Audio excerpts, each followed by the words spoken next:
Hello, everybody, and welcome to Outcasts. We got a full party for us today, and I might have just pissed off one of our players right before the game started, so it's going to be a fun one today. All right, our team is split in two different places. Oh, yeah. So we're going to roll a die, and we're going to see which team we start up with first. Jamie, would you roll me a d20? Roll 1d20. Boom. 8. Jan, roll me a d20. Yeah, let me just real quick log into Roll20. Well, I mentioned that I think our DM is looking mighty handsome today. Anyone else notice that? He does have a sort of gravitas this evening. Yeah. Yes, yeah, that's true. Anyway, /R20. Nat Everyone 20. except for Koibu. Mr. Nat Moon 20. gets experience. Hold on. Thank you. Hold on. That's a... I got compliments from 3 players except for Mr. Moon, so everyone else gets 100 experience and Mr. Moon loses. Didn't want to talk over everyone. Okay. You know, I want to point out that I can also roll a 20 if I roll R / Yeah, roll you 20. misrolled. Oh, Oh, my Wow. bad. 1d20. Yeah. There you go. Oh, that's a tie. it's a tie. That means you have to do them at the same time. Let's go. I'm just gonna roll it off then. Let's see. R1D2. 1 is Ren. All right, Ren. We're going to pick up your story. Now, let me just double check where we agreed to pick up your story. I want to make sure we're not going to spoil anything. You cool starting in the town? Yep. All right. We're going to pick up our story in the city of Arkfeld, where Ren is on a quest. Now, Ren, how much do you want to share about this quest you're on? We don't have to share anything about it now, or we can spill the whole can of beans. I think You give me... it is reasonable to share the vast majority of the quest. So I'll do what I can off the top of my head.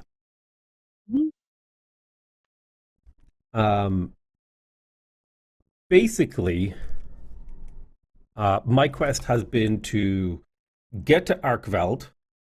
I think either ahead or behind of the party. I don't remember exactly which. Behind the party. Behind the party. I'm not with the party.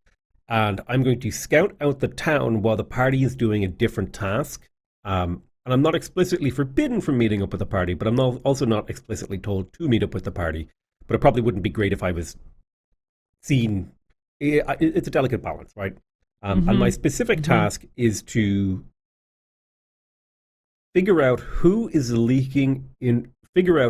if anyone, is leaking information to the local Firefly / resistance forces, and to do general reconnaissance in the town.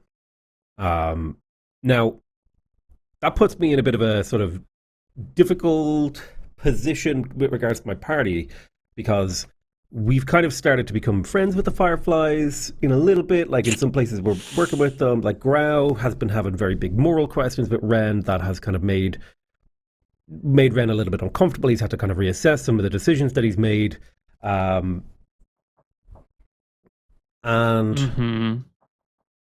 The worst part is that if I don't figure out who is killing all of the Veilbrook troops coming from Arkveld, I am just to carefully follow my party, essentially dangling them as bait, waiting until they're attacked by whoever keeps intercepting the people going between Veilbrook and Arkfeld. And that also puts me in a difficult position, because if I'm not with my party and it's an overwhelming force, like, do I step in and help? Do I step in and help, potentially die, not ever achieving any of my personal goals, or do I watch and let my party succeed? So it's all going to be difficult sort of role play, emotional stuff that we're going to be working through here with regards to this quest. All right. Yeah, because Zara was using your party as bait to lure out these fireflies so that you could, get some more information about that. Now, that's not the nicest thing that Zara's ever asked of you, is it? No, I don't really. No, and she like it. Yeah, but yeah, and she made sure that you stayed behind for a day or two, so the party was well ahead of you before she even gave you this quest. It's kind of a manipulative, tricksy move here. I agree. It's Yeah. it's not a very above board move, and I'm kind of wondering what her motivation is. Is this like a test of loyalty? Is she just using me and my party? You know, it feels more like she just doesn't really give a crap, but is using me and my party. Yep. That sounds about right. Not your best friend, maybe. Mm-mm. So I'm probably going to let the party know when we do eventually meet up, because that's my nephew. That's my nephew, that's my bear, and that's my begrudging wizard. You two named it. Perfect. I assume I'm starting in Arkfeld. I got there a day after the party, day or two, I assume. Day or two after, yeah. And they're going to be gone for a long time. So you've got a lot of time to hang out and do a little bit of scouting around Arkfeld. And you're here looking for evidence of fireflies or evidence of people who might be working with them. People might be feeding them information. And Arkfeld's a small, backwatery little town. There's not much going on here at the piss end of the Empire. And if you're looking at the map, south of Arkfeld is just untamed wilds for as far as you know. Certainly, you either hit ocean or you hit civilization or impassable mountain ranges, but this is the edge of the Empire right here. Like, this is where civilization ends. Would there be like small pockets of like sort of like subsistence people who like hunt or gather or like live on the fringes, sort of a thing? Yeah, there's probably like a couple of maybe like tiny little villages just south of Arkfeld scattered around. And in the plains, there's probably some like nomads and, you know, horse riders and stuff like that, but they're not really civilization. You know, there's not. They're like families, They're right? like- There's no central Yeah. like, we are the plains people. It's like, dude, we just live on the plains. Exactly. Right. It's like the Mongols before and after they had an empire, when they were just like random bands of people walking around doing their own stuff. Yeah. So a lot of independent politics. They're not big enough to be worried about, but similarly, they're not big enough to conquer.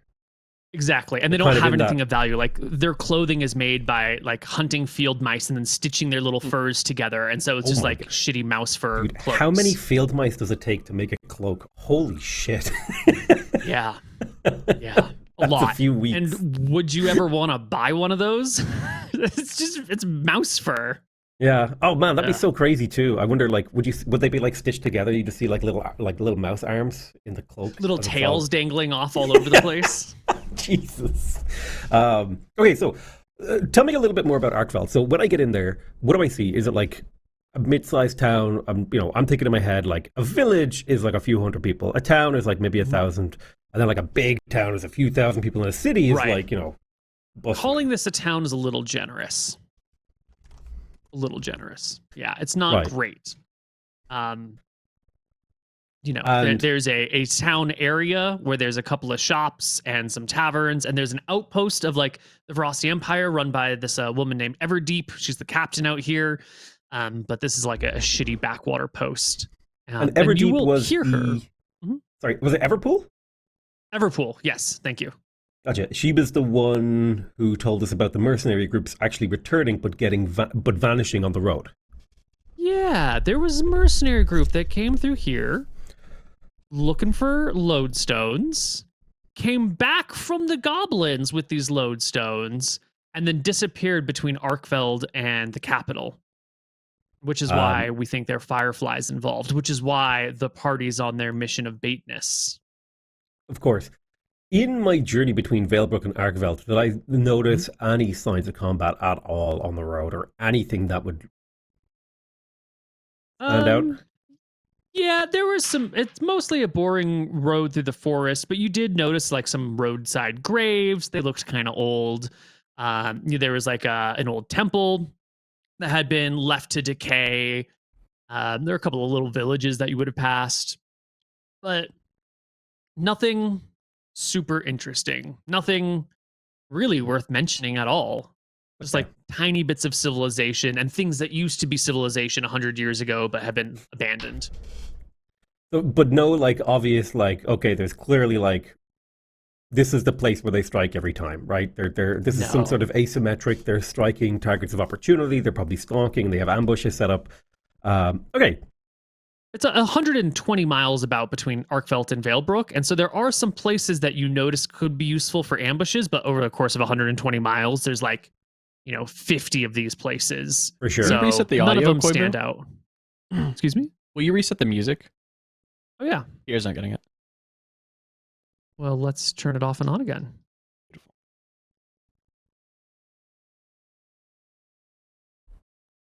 Pause and play. All right. Hopefully that will do. Cool. So, Thank you. Yeah, so you're in Arkfeld. There's not much going on here. There's a shop, what do we call it? An inn here, a single inn that is sort of interesting. It's called, let me find its name. I wrote it down. Tavern. It's got a overly. The Golden Throne is the local tavern here in town where you find yourself hanging out.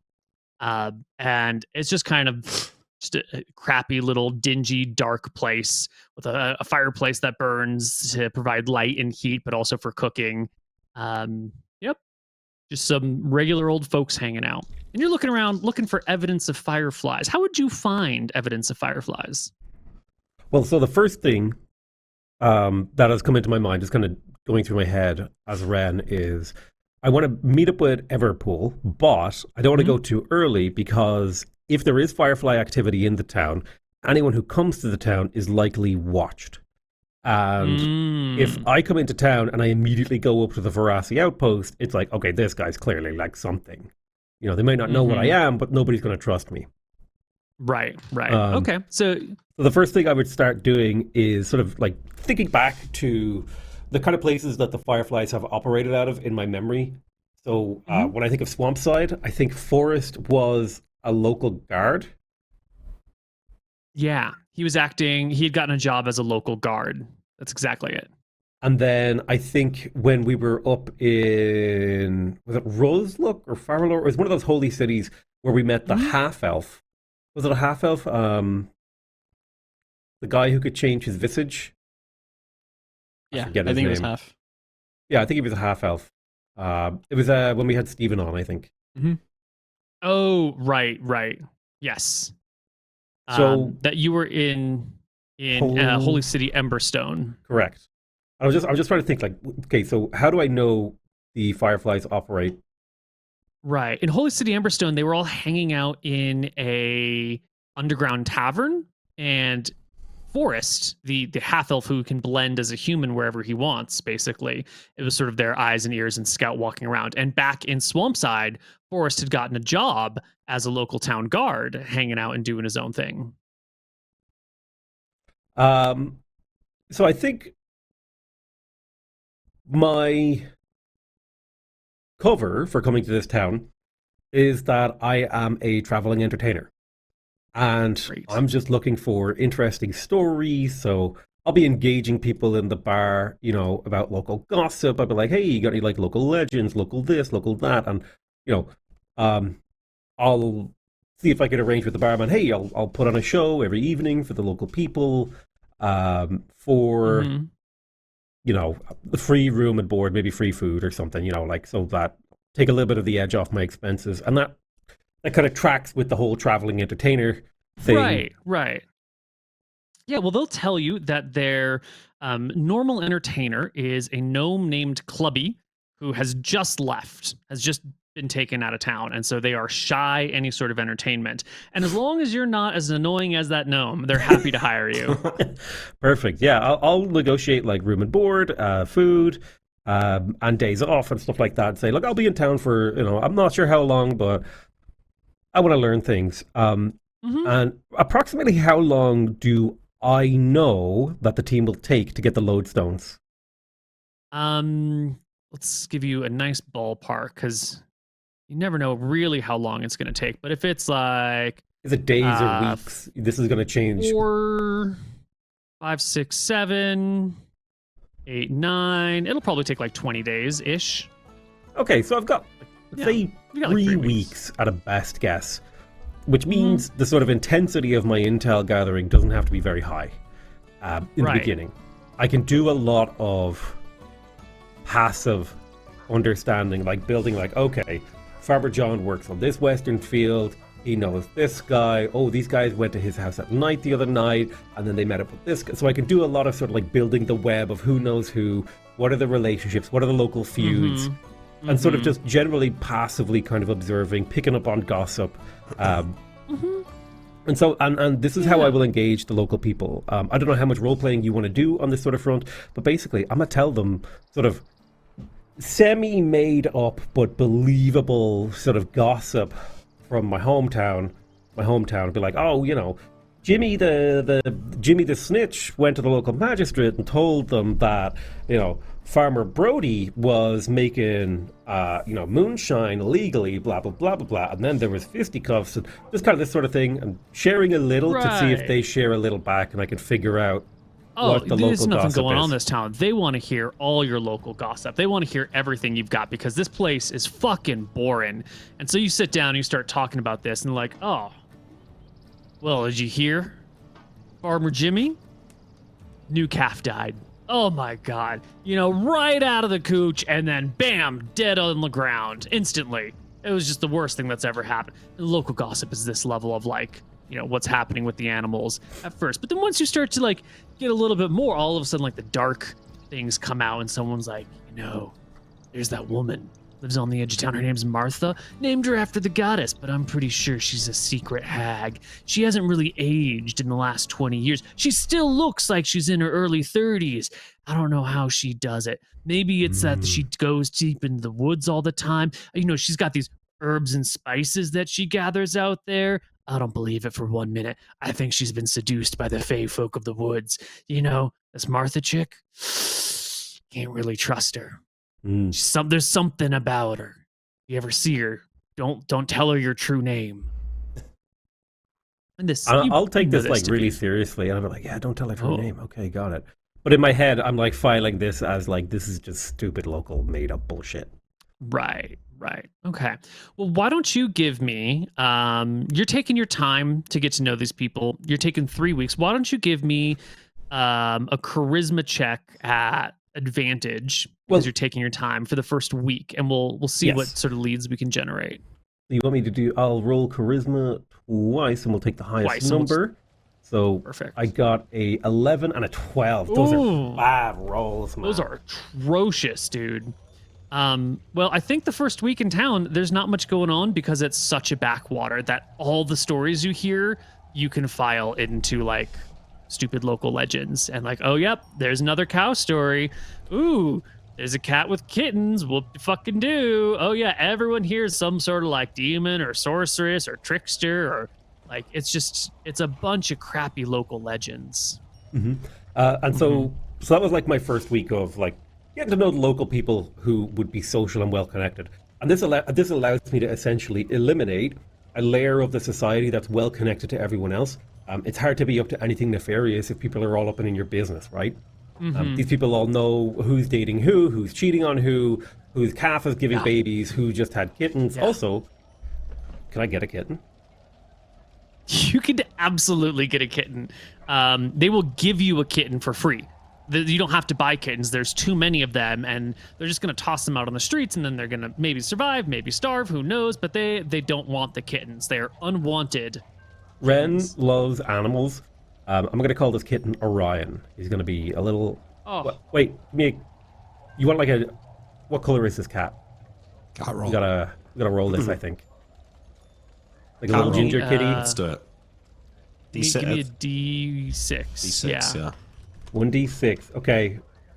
The lower is the more fine-looking cat. The higher is the more, like, muddy cat. Oh. Okay. So what you actually have here is a cream tabby. Not like an orange cat, which is like like a cream tabby, like a white with these like gentle, like orange stripes through them that almost look like tiger stripes. And on the belly, they're more like spots down there.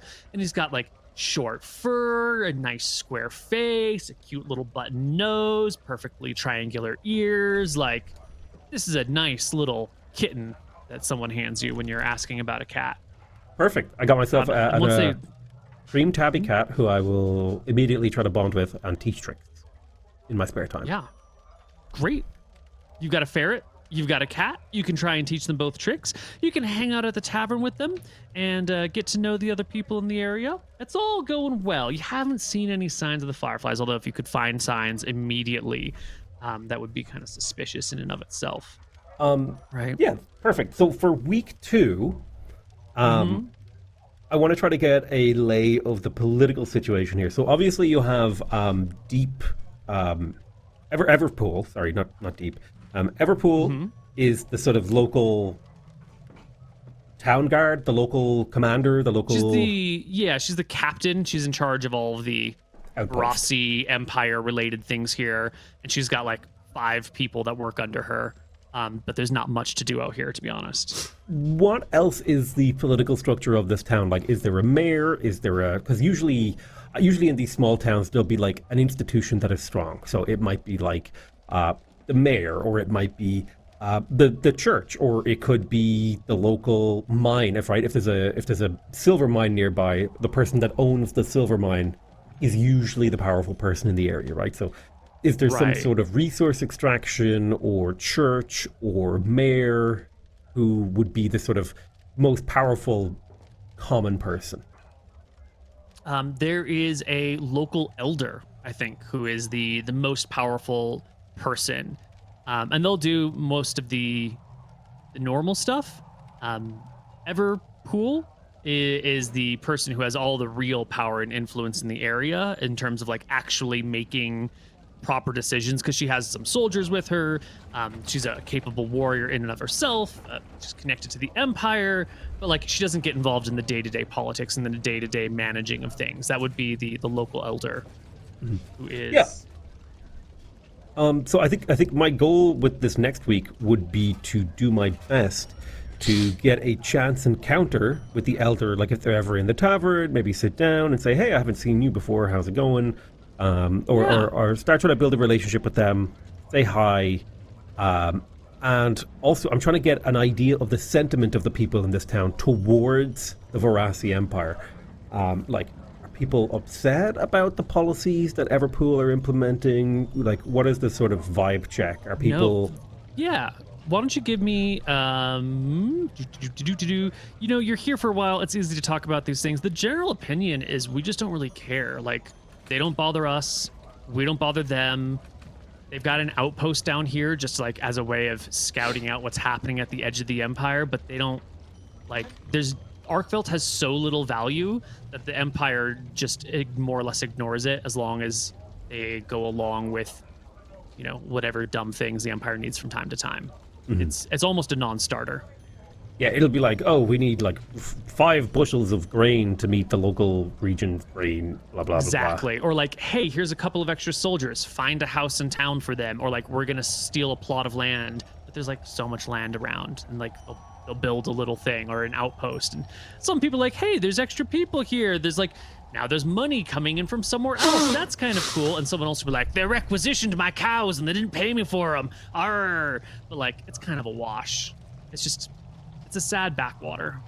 Hey, yeah, so based on this, I can feel pretty confident that there is no large effort in the town doing that to sort of undermine the empire. And then the final part of my stay is I'm going to be investigating, in particular, people who don't interact well with the rest of the town. This is people who maybe never come to the tavern, people who are only ever seen with like 1 or 2 other people, and like the sort of the fringe people. Yeah. And I'm also going to be carefully trying to investigate everyone's ears, looking for 2 things: either signs of half-elves or signs of ears that have been like cropped and cut to make them look more human. Okay, great. I want a perception check for ears. Okay, here's a perception check. Yeah, at advantage because you are here for a couple weeks. Oh, I got a 20 and a terrible. 12. Unlucky. Wow. Really unlucky. Okay, and another charisma check at advantage for the talking with people and sorting out the personal situations. 19 and 22. Okay, I hit a 22. All right. So you're here in Arkfeld for a while, and it's sad. There's not much going on. It's kind of feeling like a bit of a wash, a bit of a dead end. But finally one day, you're hanging out and you're talking to that same guy who is like, "Oh, Martha, the witch of the woods, right? But don't tell anyone because only I think she's a witch."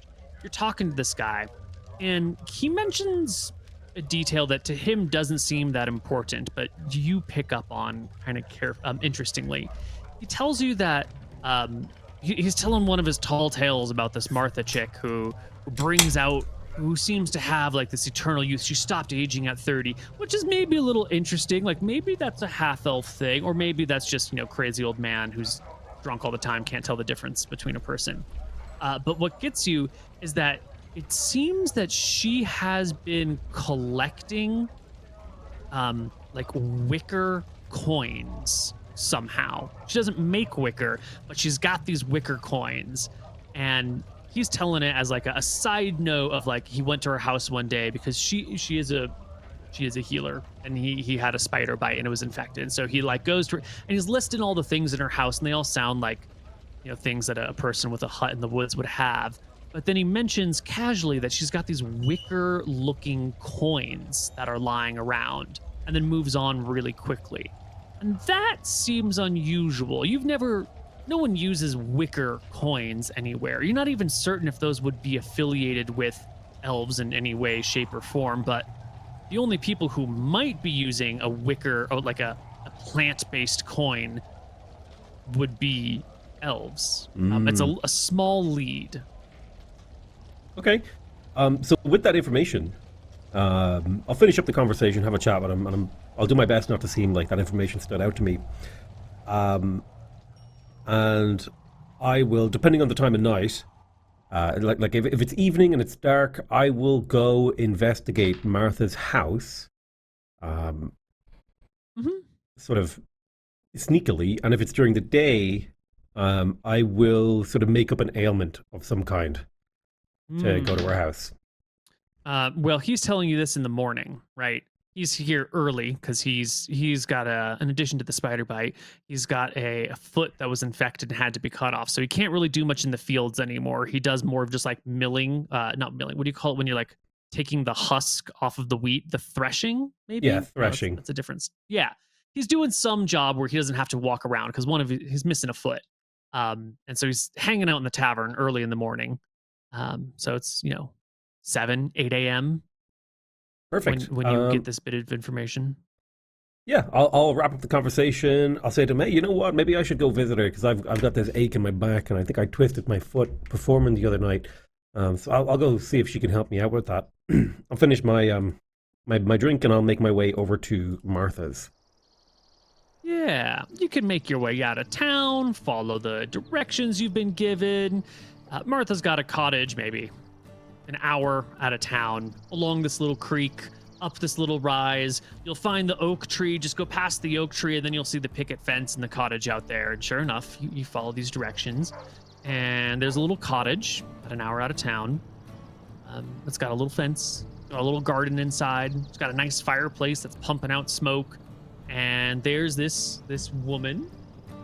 Pull some stats for her real quick. Yeah.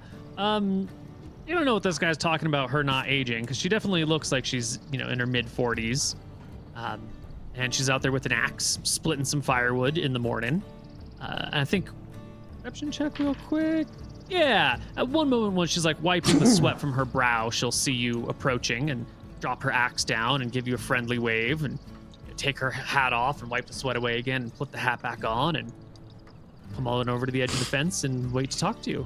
Yeah, I'll give her a friendly wave, and as I approach, I'll say, Martha, I believe, is your name? My name is... I am. My name is Ren. Nice to meet you. What a pleasure to meet you, Ren. How are you doing this fine day? Oh, I'm doing mostly good. I just heard you were a healer, and I got a bit of an ache in my foot and in my back, and I was wondering if you had anything you could help me with. I don't know what kind of healing you do. All sorts. Why don't you come on in? I've got an examination table. We'll take a look at what's ailing you and give you some ale. That sounds like my kind of afternoon. Well, the best doctor's the doctor that makes you feel better. I'll drink to that. Yeah. So yeah, she'll invite you in. It's got a small little cottage. Give me a perception check to see if you can find these wicker coins that he's talking about. 19. They're not in plain sight right now. So no spotting them at the moment. But she'll plop you on the counter. And your ankle, you say, huh? And she'll like reach down and kind of lift up your foot gently. She'll sit on a little stool and start like palpating the area, looking for injuries while making small talk about where'd you come from, how you doing, that sort of thing. Yeah, I'll say, it's not so bad, but it was just like a little bit of a twinge, and well, performing is how I make my money, so I'm worried that you got to get it checked out, because if it gets worse, no money coming in, Of course, yeah. Money moves the world, they say. Absolutely. Although you kind of live a little bit away from the world out here. I kind of like it out in these kind of places where there's not too many people around. She says, like, does that hurt? No? Well, it's nice out here. Also, I'm closer to all of my my supplies. I'll as she's like doing something, I'll make like a noise, like this kind of sharp hissing intake, and I'll say, "Ooh, I think you maybe you touched something there, but I it's not so bad." Your supplies. Do you She'll gather set your your foot down and go over to make some tea at the fireplace? Yeah, I'll just be kind of like inquisitive, like, "Oh, do you gather your own herbs and stuff?" A friend of mine, quite adept. I'm actually I'm pretty good at finding stuff in swamp areas.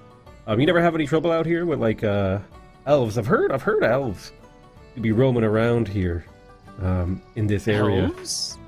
Yeah. She says, give me a charisma check as she begins to talk about them. See if you can. 18. No, she's got her back to you. She's working on this tea at the fire. She sounds a little surprised. Elves in this part of the world? I don't think so. I'll just say, well, you hear rumors. I mean, people talk. How much truth can there be to these things? Really? I mean, like, I heard someone in town say you were a hag. I mean, come on. People say the darndest things. Well, I know I'm out in the sun a lot, but hag is a bit of a strong word, I think. Listen, I absolutely agree. I think somebody said you weren't looking so fine, but I mean, you don't look a day over 30. Oh, well, she finishes up the tea, brings it into you in a little cup and says, "Here, drink this." For a long time now, any of us that tend to eschew civilization, we always get the rumors, and with the healing abilities that I have, which are just natural remedies and simple poultices, the locals in town, they get all superstitious. They don't know how to treat an injury, so anyone who does has got to be a magician or a hag or a warlock or communing with the evil spirits of some. It's just a bunch of malarkey. If you're a swamp man yourself, I'm sure you understand. Oh, absolutely. Well, I mean, I've ran into a lot of swamp imps, and I've ran into a lot of weird stuff. I think I saw the tracks of a hydra one time. Yeah, there's a lot of scary stuff out there in the woods, but I think here's the rub. I think if these people lived somewhere really dangerous, they wouldn't be worried about the lady on the edge of town who, wraps up their wounds. Exactly. If they had anything better to do. No, I don't mean to, disparage the townies. They do good work. I go into town very often to get foods and supplies and things I can't make on my own. They're fine folk, just a little, it's idle hands are Malchus's playthings. Absolutely. It's a small town. Sometimes people, they got nothing better to do, so they'll make stuff up. But, yeah, I mean, but they are good people. I'll agree with you. I haven't had any trouble with any of them. Yeah. Did you drink the tea that she gave you?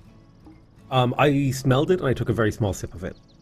Okay. She'll encourage you to finish it up. Like, it's medicine. You're supposed to, it'll help with the pain. What does it smell like?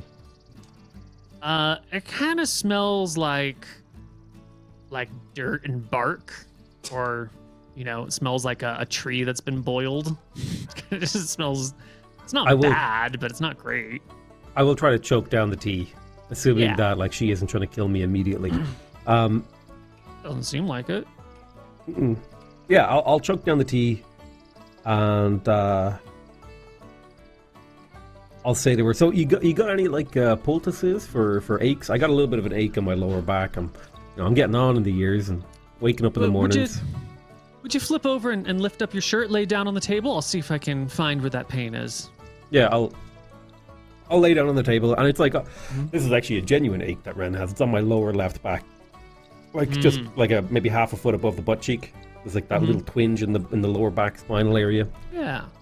She'll look at it for a little while, and then she will go over to the fire, use some tongs to take a stove out of the fireplace, wrap the stove up in a thick cloth a few times, put some water on the cloth and like rest it on your back and tell you to lay there for 10 minutes while the hot stone does its work. Ren will do his absolute best to feign falling asleep on this table. Like, that's not hard to do at all. Like he's gonna be laying there, and I'm sure this happens all the time to her. It's like someone comes to her house, and they and they're on the table, and they fall asleep, and she's like, "Well," his hope is that she'll just let him nap, and then go back to wood chopping so he can have a little investigation of the cabin while she's outside. That's pretty much what goes on. She talks to you for a little while, and then she asks a question at the end, and you don't respond. And she says, "Are you still there?" And you don't respond. And she's like, "Oh, I think he fell asleep again." And then there's tap, tap, tap, and the door shuts. And then she's outside, and you're in alone. Perfect. Once I hear her, once I hear her doing like, thank you. This is the reason this came to me is because I've gotten a massage before that I fell asleep during.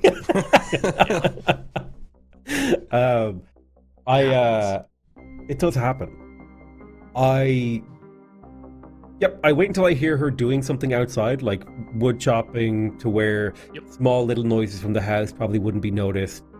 You hear the smashing of axes into logs, and her house doesn't have windows. She's got shutters to kind of keep the dust and everything out, and they're all shut. I mean, she opened some shutters to let some light in, but they're on the south side of the house, and the front door is on the east side, and she was on the northeast corner, so she can't see in from where she is presently. If she were to walk around the perimeter for any reason, she might be able to see in, but the northwest corner is windowless. Yep, I'm gonna pop out, and I'm gonna pop off the table carefully, and try to just like rifle through the room, like quickly, noiselessly, just kind of scanning surfaces, looking at things, identifying containers. And while I'm doing this, I'm listening out for what is the regularity of the wood chopping. Right. And like is it happening every 15 seconds? There's a chop. 15 seconds. Give chop. me Chop. a pair of perception checks. One for the wood chopping, 18. tracking. God, you were rolling terribly today, dude. I just have such bad perception as well, and a 16. Oh. Jesus Christ. Fuck, you fucked it. Have you rolled anything over a 10? Okay, you've rolled like got 2 things over a 10. That was Jeezy, crazy. Yeah, you start looking around. The wood chopping is super irregular. It's hard to find any pattern with it whatsoever. The house is small. There's a little bit of light coming in, but it's got so many trinkets all over the place. There's so many little jars and stashes and bags and folded things and little boxes all over the place that to properly search this would take, you'd need real time. You'd need like an hour at least to search this place. So failing that, I'm specifically going to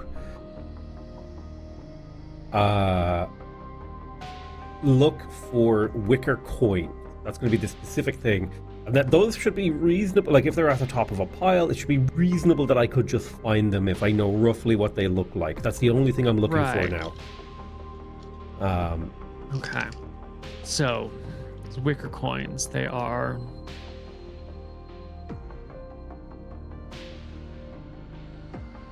why don't you give me an intelligence check to see what the most likely place someone would hide something like this? Like, it was out in view for someone else, but if you're going to put it away, where might you keep coinage in this place? Boom, 26. Right. You have a pretty good idea. You're a master of hiding coins that you've stolen or taken, like little trinkets that you got to hide pretty quickly. And the obvious answer to you is that if you really wanted to like keep these a secret, you might put a little stash or something underneath a piece of furniture. So you duck under one of these tables, and sure enough, there is a little compartment, like a little extra board with a little backing on it that is open on the back side. And so all you got to do is reach under and you can grab whatever's there. And sure enough, back behind this little board, you can find 3 of these woven coins made out of wicker. I will Reach about yay big. They're larger than any of the metal coins that you see around town, so they're pretty big. I will take one out and I will look at it and I will investigate it carefully, memorize it, paying attention to it as much as I can in the light, and then put it back. And then I will head back to the table. You have swamp survival. Would you make me a swamp survival check to see if you can identify the type of plant? Sure thing. That's a 23. Yes. And the reason I'm asking for swamp survival in particular is because this comes from a type of willow that you only find in really wet areas. Like you wouldn't find it along a creek or a river. It needs to have its roots submerged in standing water to grow. It's kind of like a mangrove, but it's like a cross between a mangrove and a willow, you could say. And knowing the area around here, there's no place anywhere near Arkfeld that you're aware of with standing water. There's a swamp 60 miles to the east, but this material doesn't come from anywhere near Arkfeld. Right, got it. And this would only, presumably, this would only come from like the sort of swamp that's all the way sort of surrounding Valebrook, right? It would have to come from somewhere there. You wouldn't get it in the nearby area. Would not get it in the nearby area. Okay, that's useful intel. I don't want to directly engage her on this point because I don't know what her capabilities are and I don't know who she has contact with. But it is a clue that is worth investigating deeper. And I'm trying to think of how could I get more information about it. Right. How can you get more information? Wicker coins. Are these wicker coins things that I've heard of before? Never. Right. Well, I'll file that away under my brain as something to bring up with Zera should I get back to talk to her. And well, why don't we leave you to think on this while we go visit the other party and see what they're up to? Perfect. All right. The rest of the party, where last we left, we're camping in the mountains. It's nighttime. You're sitting in the light of your lightstone. And who was it that was on watch? Was it August? It was me. Yeah. And you woke up Grau, I think, or Arrakis. I think it woke Arrakis. everyone. Definitely Arrakis. I was definitely I awake. don't fucking remember. Okay. Oh. Great. So the whole party is awake here. And I was about to attack the thing.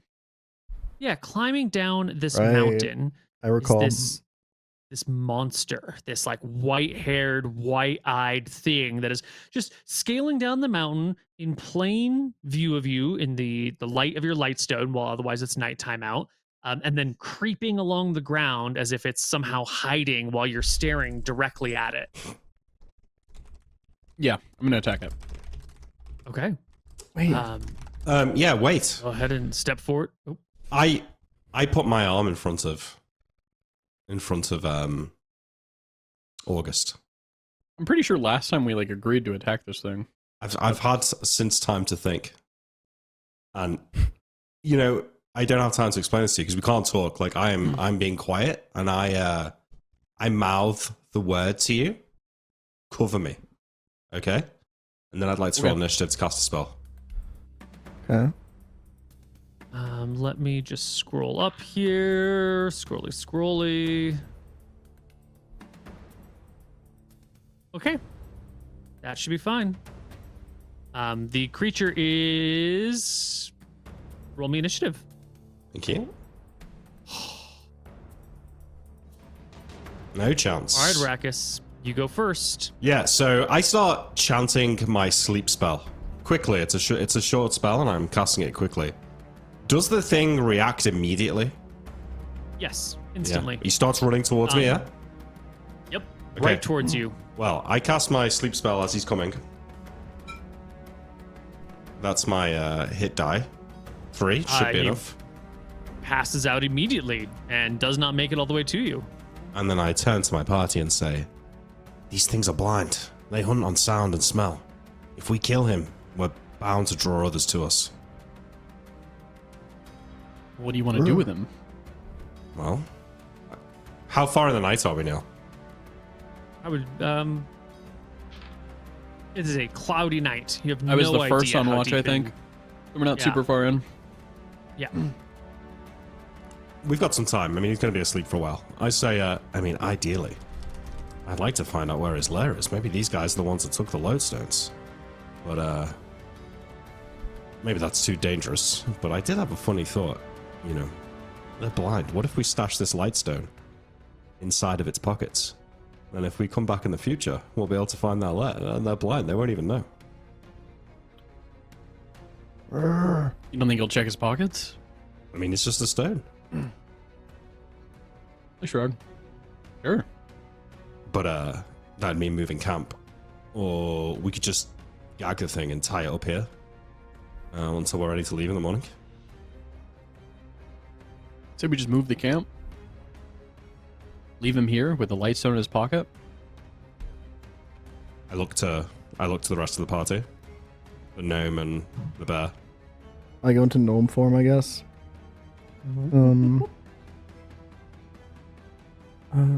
Yeah, can we safely move camp here in the dark? We're not in the dark, we have lightstones. That's Well- true. That's only brings us so far, but we can try. I mean, you've been on watch, August. How long? As the It's night. been 2 hours. I Uh, shrug. It's like spiders on the mountain and stuff like that. well, maybe we should just kill him quietly. Could we? Maybe we just throw him down the mountain. Good Pick him idea. up, take him over there. I point, I don't know, 100 feet away, and we just toss him over. I like it. Good idea. Cool. I have a question about stone shape. Yes. Wait, no, never mind. I understand. I've remembered how the spell works, and I no Excellent. longer have a question. Just want to say, last time I'm pretty sure this thing screeched out. Are we still going with that? Or are we going? Oh, did he? I could have sworn it, but I don't remember. I would act. I would. Oh, not. you already hit him with your glaive, according I to had the thought recap. so. Yeah. Oh. In this case, Wait, so is it dead? Did you roll damage? Hold on, let's roll. Scroll back up and look at the dice rolls. Koibu, Grau, Ren. Oh, that was earlier. August. I did 7 damage. And you rolled his HP, and I think he had 13 HP. He had 8 HP. So he would have After been the at damage, 1. right? Yeah. Oh, he had I 8 know he HP. had 8 total. Yeah. Really? Yep. I have the dice rolls right here. wait. I don't cast a sleep spell then. I thought it was the 2d8. No, Sorry. they were. Yeah, sorry. I don't know. We must have forgotten a lot. If it's because- already been attacked, then it's too late for my concern of like it drawing the other ones here. So we just Yeah. have to No, kill yeah. it. If you've already hit it, Yeah, I had smacked it because I remember it screeching. But yeah, You're right. I would have rolled into initiative to attack again. oh wait a minute. No, hold on. Okay, there is a 2d8 that was a 13. You did 7. Rao hit with. is this Ooh, the attacks with Is this like a bear previous claws. fight or something? Could have been, yeah. No, there's only one. Grimlock. You Yeah. healed. Mooton makes a dex. Oh, right, you made a dex check to try and sneak, but you rolled a 1. He spotted you. Yeah. Arrakis makes an int check to see if he knows anything about Grimlocks. You rolled an attack. I don't know why there's no initiative rolls here. And then you did 7 for damage. He had Okay. 13 HP. 6 Fine. HP remaining. Okay, we got it. Yeah, blah blah blah blah Initiative, blah then. blah blah blah blah. Initiative. All right, I rolled in. Sorry, everyone. I've forgotten what happened. It's been a while. I'm Why not. must we solve everything with violence? Keep in mind. Because last time you wanted to let the honey badgers just fucking roll our shit True, and you're people right. died. This was That's a character why. arc. I take it back. That's why. Yeah. Grau, would you roll us initiative as well, please? I'm done. Yeah. Keep in mind I'm reach 2, Oh, true. which was something I wanted to say. We keep saying honey badgers to make us feel better about They were it. just but badgers. They were just normal. They everyday were badgers. just They regular. were giant ass- badgers, I think. Just They were normal. giant regular nope, badgers. regular, average, run of them. Pretty tiny, actually. Probably smaller than average badgers, if we're being honest. Yeah. You fucked them mean up. though. That mean though. Nope. Yeah. Okay. Da-da-da-da-da-da-da. Arrakis is the first one up still with movement 7. I mean, What are you doing, Arrakis? I'm not doing Just anything. Well, I mean, like, can I get out of the tent? Can I like slip out of the tent from like be behind here? Can I get out this way? Yep, not a problem. Yeah. Okay. So I'd come out. All right. August has already hit the Grimlock for damage. Yeah. And the Grimlock is coming for August. So he will step forward and swing his axe I in got a August's question. direction. I hit him Yeah. at reach 2. Yeah. All right. How does he know to step forward? Wouldn't he just attack How the would you thing know? right in front of him? I don't. I have no idea. Yep. Cool. It's fine. He can find you in the darkness and attack you. If he couldn't, and he was blind, they would never have survived. He They misses. must have a way. This of would be a pretty noticing dog things. shit fucking unit if it. Yeah. 16 to hit will clatter against your banded male, but do you no damage at all? Neil, I just move out. I am surveying the surrounding cliffs. I'm expecting more Grimlocks to come for us, so I'm looking for them. All right. Go ahead and make me a perception check as you scout the area. 29. Love it. Love it. Grau, it is your turn. I fucking claw at him. That's a miss. Whoosh. Another one. That's a wild fucking miss. Hit him with the It's bite, dark though. and I just woke up. Okay, chill. It's a light stone. It's perfectly daylight. Fuck me. Okay, I try to bite it. Yes. There's the crit. The teeth sink in. The damage is doubled. And another d6, right? Yes. 6 points of damage is enough to bring the thing down. You rip in, you grab the shoulder with the teeth, and you just yank the arm out of the shoulder, and the creature Nice. hits the ground in a pool of blood. I swing the arm around a little bit and then toss it. Sorry, I'm All right. trying to figure out why do I have 17 AC? I have banded male. I should be at 16, right? Was I getting 1 from something else? You should have 16 AC. I gave you Barkskin at one point during the last session. Maybe we didn't Maybe take it that's off maybe or it just something. getting swapped over. Okay, I'll take the 5 damage then. All right, thank you. Now it says 14 though. Hmm. I must have clicked the wrong one. Well, the Grimlock is dead. Stacy comes out, weapons drawn, ready to act, but, Just too in late. time. Clubby is still in the tent, As comes out, takes a look around. As they're leaving the tent and I'm still looking around the cliffs, I say, get that thing's corpse out of here. Throw it off the edge of the cliff or something. You guys are in a valley, like a pass between things. There is only up. This is like the flat ground and then cliff up in every direction. I think it's called like a wadi or something. It's a river or a wet zone when it's raining, and then in the dry times it's flat and dry. It's cliff up in every direction. Yeah, you're in a valley. Holy. Pass. Damn. All right. Well, Stacy. I mean, I'm saying it to Stacy. Stacy, get that thing's corpse out of here. It'll attract more of them. She looks to August for approval before she takes orders from you. I nod and I'll say, I'll go with you. Come on. All right. And I'll walk with her. Right. You guys will take the light stone so you can drag it to a different place. Am I seeing any other Grimlocks? No, you weren't seeing any other Grimlocks at this time. And she'll deposit the corpse That's down what I over was going to there. say. Yeah, we'll put it there and then we'll go back. Yeah. Fine. All right. Well, it's nighttime. The Grimlock did let out a yowl. You've got your cart and your bear and your people. You mean Stacy and Clubby? Yeah, Stacy and I Clubby. passed my int check about these things, didn't I? I think so. Yeah. I think so. Yes. Interesting so thing about these Grimlocks. I already know about them now. So I'm going to assume Okay, Arrakis knows. Interesting thing about these Grimlocks is that they're cannibals. They'll eat the flesh of their brethren when they die. So hopefully, if any of them are on the prowl looking for food tonight, they'll be drawn to the scent of their dead friend rather than here. Oh my god, these things are savages. Absolutely, yes. They're completely blind, operating only on scent and smell and sound, which, incidentally, would make them excellent lair guardians for a Shadow Mage, but not that it's something I've considered. Growl shakes his head at the thought of this savagery. I think previously he might have been, when you gotta eat about it, but I think this thought right now is not nice to him, Yes. If we do get attacked by more of them, if you can kill one of them in a group, some of the others will carry away the fallen back to their lair, rather than continue to fight. Just in case there are more of them out there. I say, looking around. I don't think we're gonna get any sleep tonight. It's best to wait up and make sure there's not more.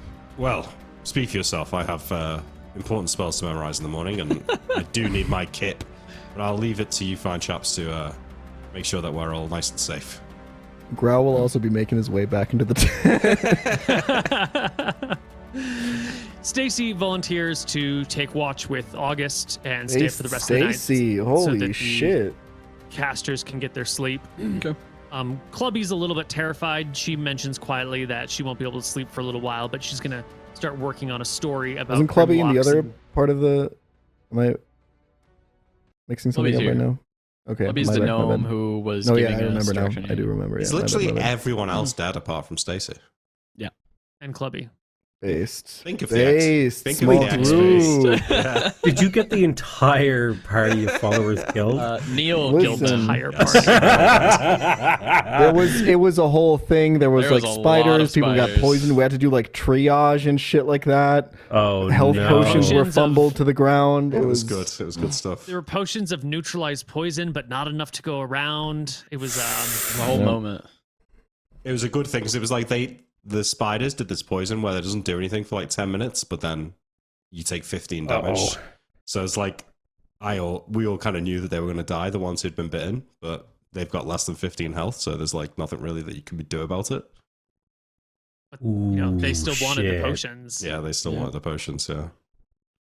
Yeah. All right. That day. Okay.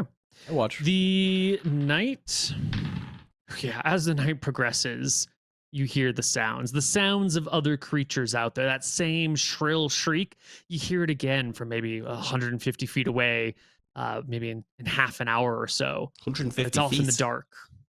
150 feet, yeah, pretty Okay. close. Yeah. Somewhere, out this way. But nothing comes into your light radius. Maybe another half an hour later, there's another shriek. I think the casters all get woken up by these shrieks, or at least by Stacy waking them up, thinking that everyone might be under attack in a moment. Mm. I'm going to say that between the concerns and this crying sounds, there's probably not enough sleep to rememorize spells. But Grimlocks do not approach your camp throughout the rest of the night. Maybe they get that body. In fact, when you wake up in the morning, the body is gone. So maybe Arrakis is right. Maybe they are cannibals, or maybe they just took their fallen comrade and buried them respectfully. Who would know? Surely. Get a look at its The teeth. maw got him. Guarantee you that they ate it. Imagine if you could cure their blindness. How formidable these foes would be. I'm not sure something born from birth can be cured. I should. It's not so much an infliction as a feature. Their lack of sight. Give them eyesight. EA's motto: it's not an infliction, it's a feature. But perhaps some semblance of sight. There is a spell that I've read about that confers. Do you know much about bats, August? Oh yes, Do you know how bats navigate the caves in the dark? of course. Through. You do? I look shocked. Yeah, I'm a learned man. Oh yes, I do forget. Yes, you're well educated. Well, there is a spell that I've read about. I want an intelligence roll to see if he actually knows that shit. I feel like I should know. I was a I feel like noble upbringing. Nobody would know until the modern era how bats communicate. No one had sound recording equipment or the That's not concept true. of ultrasonic frequencies. That's not true. they're I know magical. about it. So Of August is course. just like making this shit up, right? He's Well, just like, yeah, totally. I've heard his this. conclusion would just be whatever the modern day age of. They're magical. They can see in the dark. Well, no, but this spell exists, Neil. So there must be I some don't know what spell knowledge. you're talking about. So Well, it's a Shadow Mage spell that confers echolocation on a person, basically, so that they can see in yeah. the dark. sure. Yeah. I mean, the spell exists. Totes. Well, yeah. So it's the same thing that bats do. Yeah, bats can see in the dark, of course. Yeah, exactly what they But do. how would you know then, Arrakis, that that's what bats do? That's right. Because I've inferred it from my, other various things of knowledge that I've pulled together. I've worked that out. Revealed to you in a dream. Yes. Yeah. So I suppose if you could find some sort of permanent effect like that, maybe you could confer sight on these Grimlocks. Interesting. That's crazy. Bats are just like orcs where they have night vision. That's not true. No. So you think I it's more challenge you. plausible that they're shooting out a little screech? Well, I tell you this, August, you learned gentleman. I've never seen a bat fly without screeching. I shrug. Yeah. That's just the noise they make. No, sir, no. I think there's more to it than that, you'll find. The absolute Giga Chad comeback would have been, I've never heard Arrakis talk without shrieking. True. They've done tests, right, when they've found bats that had their vocal cords injured. They fly into the sides of the cave. What, they found ones that had like a cold? Yeah. What absolutely useless things you spend your shadow mage times on? Well, useless Learning to about you. bats? What This is about, I don't know, curing people? This is the thing with mathematics and many other subjects, August. You see, one part of it in isolation seems useless, but it's truly the effect when you combine all of the theories together into one unifying theory that the truth reveals itself to you. So yes, you can say that this knowledge of bats is useless, but I say to you that you don't know what you're talking about, basically. Bro, I was listening to this conversation. He's fascinated by this. He thinks what Arrakis is saying right now is like the fucking bee's knees. Exactly. Thank you. I say this in a way to soothe my own ego. Essentially, I enjoy being the smart one and telling it to you. So How does Arrakis feel? Oh no, I'm one and the same at this point. Well, one and the same. Yeah, but this is as we're walking. We're packing up the camp. We're getting ready to go. We're musing about the I think the Grimlocks. conversation will boil down to August just continually saying, like, well, yeah, you can't prove that. Just is like, Yeah, show me you'll your have to prove it sources. to me one day. Yeah, like, show me. I say it, like, find me a bat with a cold and I'll prove it to you. Yeah, but it's more likely that they can just see in the dark. Occam's razor, but I don't know what we would call it now. It's no, because if you were to, for example, if I tied you up and put you in the dark and then turned a light on and moved a stick back and forth between your eyes would follow it, but a bat won't. We argue for hours. Yes. The argument goes on. Stacy's like, well, if bats are blind, then why do they even have eyes? Huh? I nod. Yep. See. Interesting. Well, now you're getting into the real deep lore. You see, the thing is, the gods, whilst being Growl morphs into a gnome. Well, if that's true, then why do men have nipples? I point at everyone's chest. I point at Grau. Good point. You see, the Stacy gods, blushes. I know. in an attempt to seem more human, the gods sometimes make mistakes on purpose. Hence the nipples, hence the eyes. I think that's the thing. They originally thought, oh, let's make a bat. They filled in the outside of it, and then they thought, oh, well, actually, wouldn't it be cool if they used sound to see? Or maybe bats used to be like mice who had eyes, but then they learned how to fly, and then over time, they didn't need the eyes anymore. Everyone's looking at him like he's crazy. No, that's ridiculous. That of course. doesn't sound right. That's okay, Well, our though, Grau. party- You've got lots to learn. It's fine. You've only just become aware. Our party can move out of the mountains this next day and begin the trek across the plains back to Arkfeld. Lodestones in tow. Why don't we go to our first break, and when we come back from our break, we'll see what happens. Right, so? Hello, everybody, and welcome back. So, then, you're in this. You find these wood. You don't know how long you've got. You don't know how long you must sleep for. But it's not going to be forever. Yeah, I feel like I have gathered enough intel to move the investigation forward. So what I will do is I'll make sure everything is back the way it was. Nothing is like obviously messed up. I will, go back over to the table and I'll get off. I'll clean myself up and I'll head out the door. All right. There she is outside. Lovely, middle-aged Martha lady. She puts down the axe, wipes the sweat from her brow again, goes, "Oh, you're done." I'll say, I thought I might let you rest a little bit. Yeah, sorry about that. I've been going hard the last couple of weeks, so I didn't realize I needed the rest as much as I did. Thank you for letting me rest, and I kind of look a little bit sheepish. I'm doing my best to look embarrassed. I'm kind of like, yes, sorry about that. Oh, it's okay. Are you staying in town for a while? Yeah, I think, how long has it been since I came here, Neil? 2 weeks? 2 weeks? I think I'm here for another week. Okay. Well, it'll be a silver for the treatment and the tea, and she will head back into the house and come out with just a chunk of bark, and 2 copper for this. You'll want to chew on this. It'll keep the pain down. So 12 copper total. All right, perfect. I will reach into my coin pouch and I will take out 2 copper total, did she say? 12 copper. 12 copper. I'll take out 2 silver.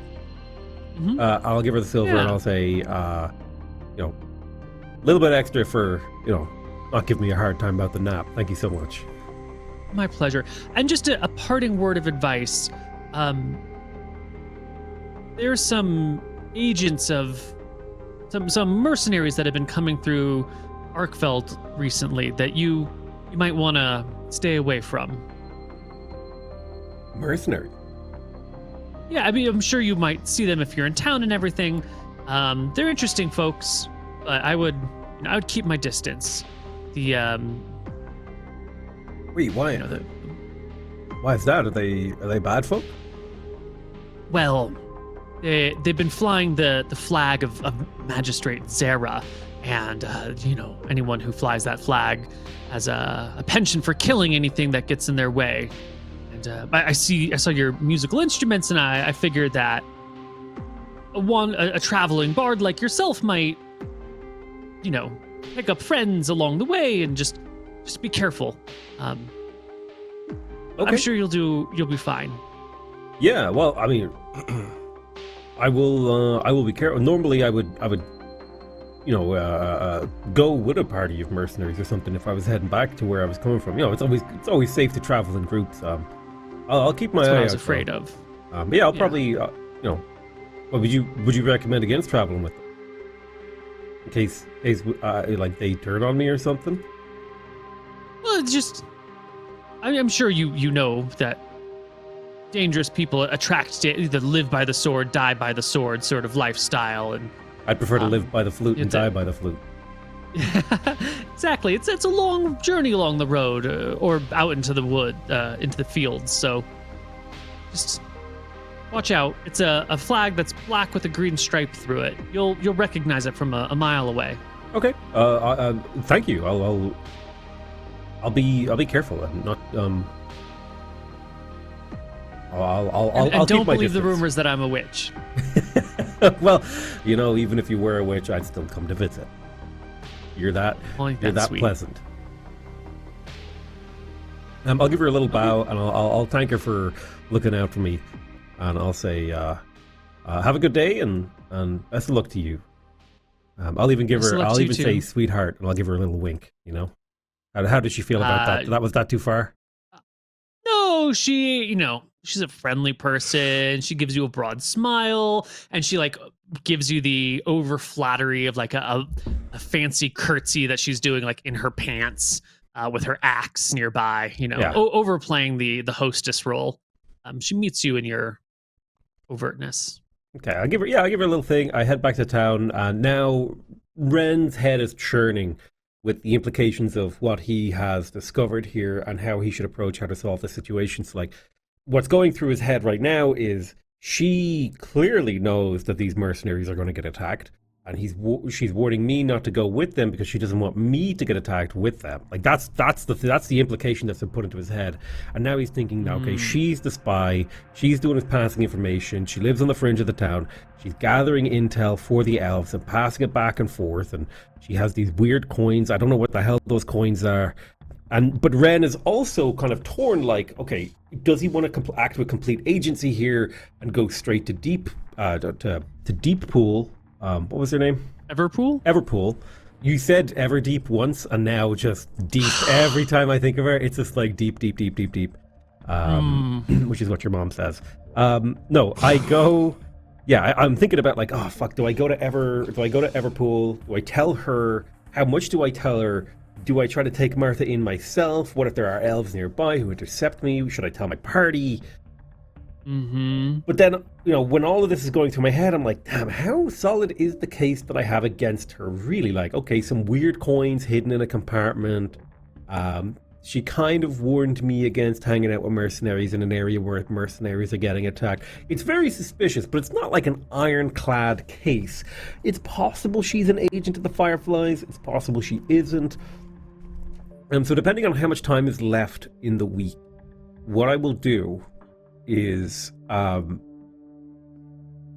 after my evenings where I entertain, I'm not going to take any information to anyone, but I'm going to await the arrival of the party. But every night after I do my entertainment gig, I will slip out of the tavern and observe her house from afar to see if I can notice any coming and goings in the night or in the early mornings, and then I'll slip away home. Sleep during the day, work in the evening, spy at night. Which is very much so fitting for a traveling, Okay. Now, you can make me an intelligence or a perception check, because you're going to have to... Her place is pretty far out into the woods, and so on your way back, you're gonna have to like locate landmarks and figure out how you can navigate this place in the dark. And then I'll let you use either perception with like notable landmarks or intelligence by, some other routes. Could I not use wisdom to know the way home?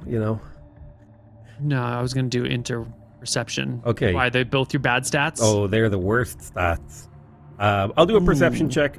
It's been rough for me. 12, 22. Very nice. There we go. There you go. Yeah, you can find enough landmarks that you should be able to see in the dark of night that you should be able to follow home. So that's what I'm going to do, is I'm going to just take a little bit of time to see if I can notice anyone coming and going to her house at night at weird times. Basically, I'm just watching her. From afar. I'll also come up with excuses to go visit her again, and in my visits to her, I'm kind of making it like lightly obvious that I'm a little bit sweet on her, and that I'm kind of I'm gently flirting with her and kind of enjoying the conversation, that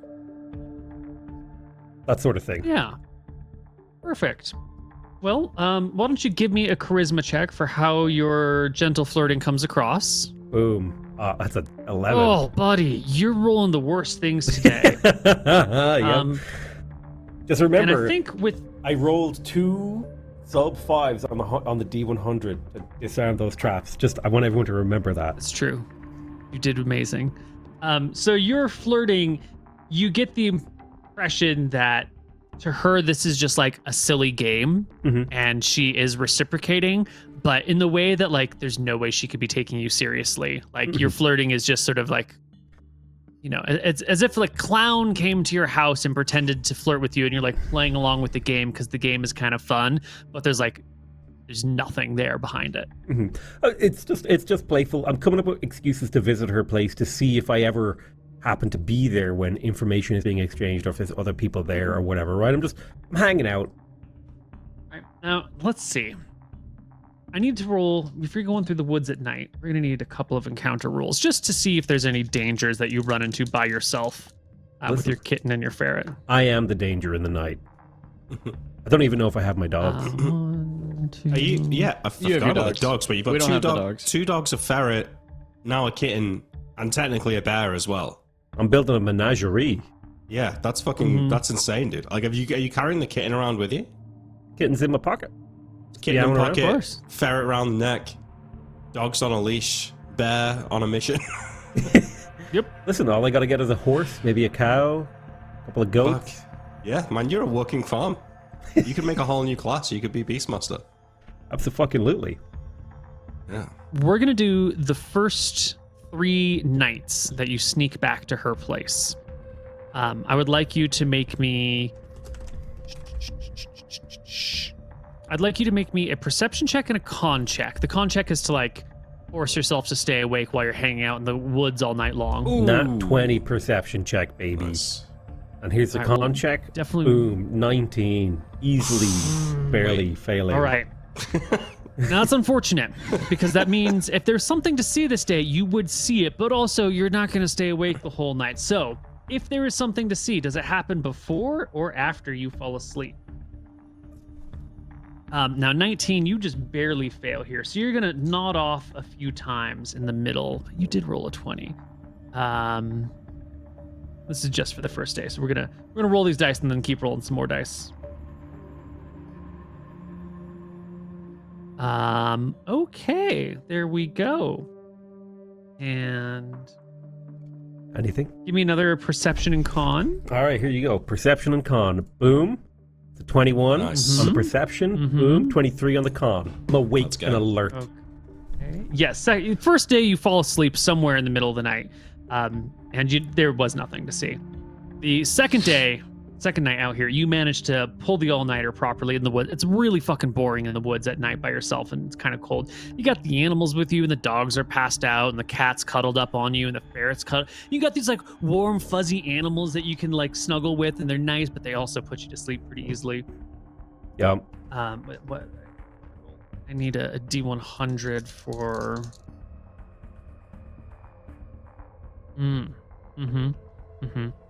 All right, so it's the second day. And it's not at night where anything happens. It's actually when the sun begins to rise again. It's in the early morning.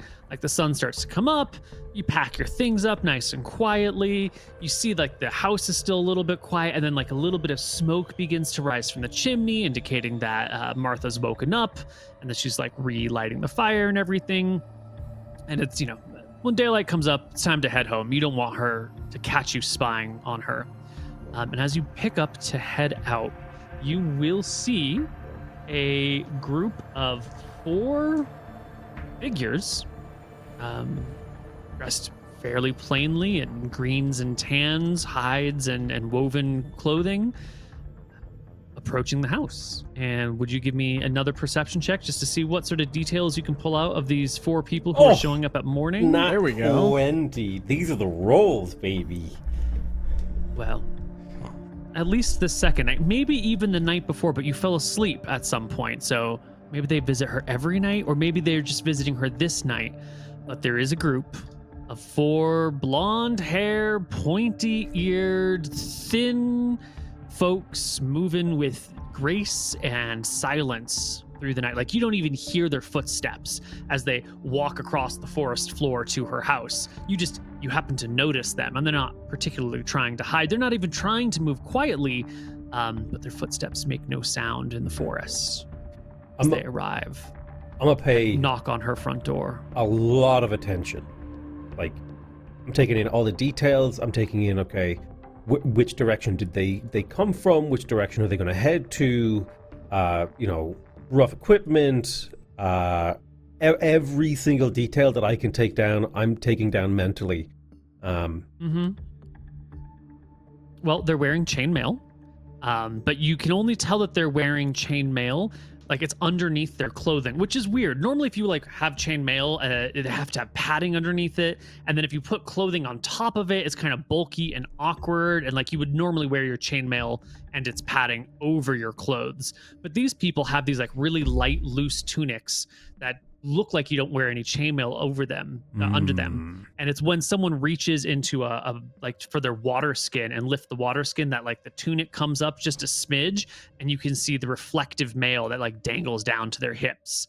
These are so they're wearing chainmail. Elves wearing some sort of light elven chainmail. I probably would have heard of this, right? Elven chainmail is legendary. It's light enough that you can wear it under clothing. It's you like the don't need ultimate any thief backing. It's armor, not right? going to pinch. Yes. It's so light that some spellcasters can cast spells in chainmail without it affecting them. Oh wow, Hold up, what? that's sick. Oh, There are that's true, certain not there. subclasses of spellcasters who are normally not allowed to wear armor and cast spells who can cast spells in elven chainmail. It's not everyone. It's probably not Arrakis. Was it like militant wizards and things like that? Let's not maybe? worry about it for now. We'll talk about it another time. You don't have your hands on any of it. But you can see that they're wearing this. They carry arming swords, long swords at their sides. They've got bows and quivers of arrows over their backs. One person carries a rather bulky backpack. The others don't carry very much in terms of gear, just The bag water of holding. skins. Yep. They got these nice flowing, blotchy green and brown cloaks with them. They head up to the house. They knock. The door opens. Martha gives them, the wave in. The four of them walk in. One does like one last look out back and around as they head inside. And this is when I would need you to make me. You would have set yourself up earlier, Renatus. But I need you to make me a hide in shadows check, as you would have been like preparing to hide. This is my best. Still has stat. the dagger too, right? Yeah, but I don't think he would be standing holding the dagger because he's got his pets. Maybe, I don't know. The blade that makes you, when you hold it after in shadow, you blend into Blend in. shadows after a while. I could do that. I would have had Yeah. to have left the dogs at home, or else they'd get weird because they couldn't see me. Mm-hmm. Right, and you're here at night, and there's no shadows at night. It's just dark, so it wouldn't. It works on the shadowy part of things. I'll give you a hide and shadows so- check. Boom. 83. That is not a success. Okay.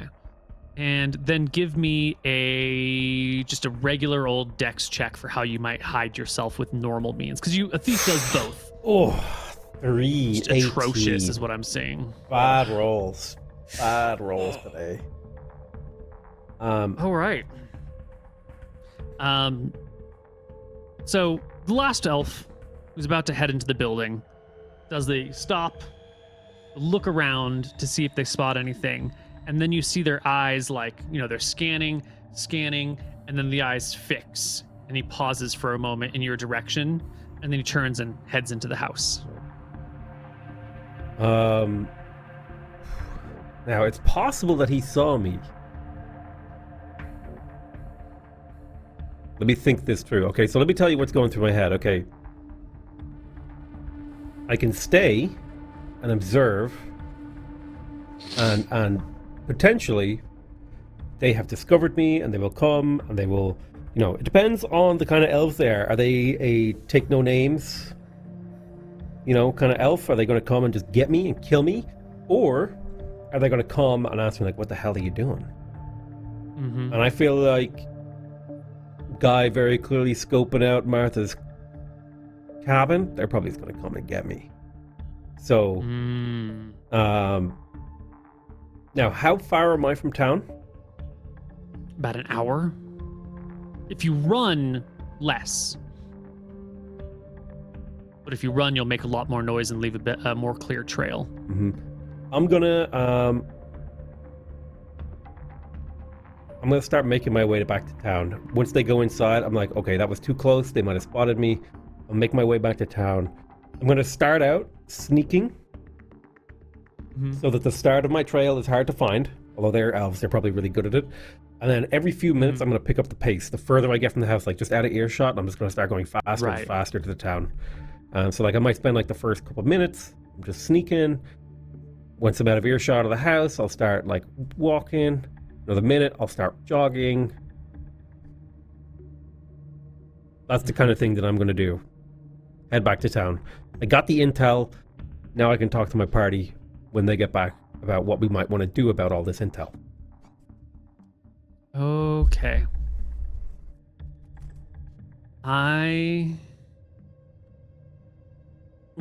Okay, here we go. Uh-oh. Shit. To answer your question, they are coming after you. Fuck. And what we're going to do here is one of them is going to try and do a trick shot. They're going to try and get to a place where they can make a shot against like your cloak as you're passing a tree to try and pin your cloak to a tree to try and just stop you in your tracks. And I got to figure out their attack bonus for this. That's going to be plus. Oh, you rolling this secretly now? Ruh-roh. I feel like this could be quite critical information if we see their attack bonus. Because I'm kind of worried, like, man, elves historically have been like level 15, so. Yeah. That's scary. Yeah, it's scary.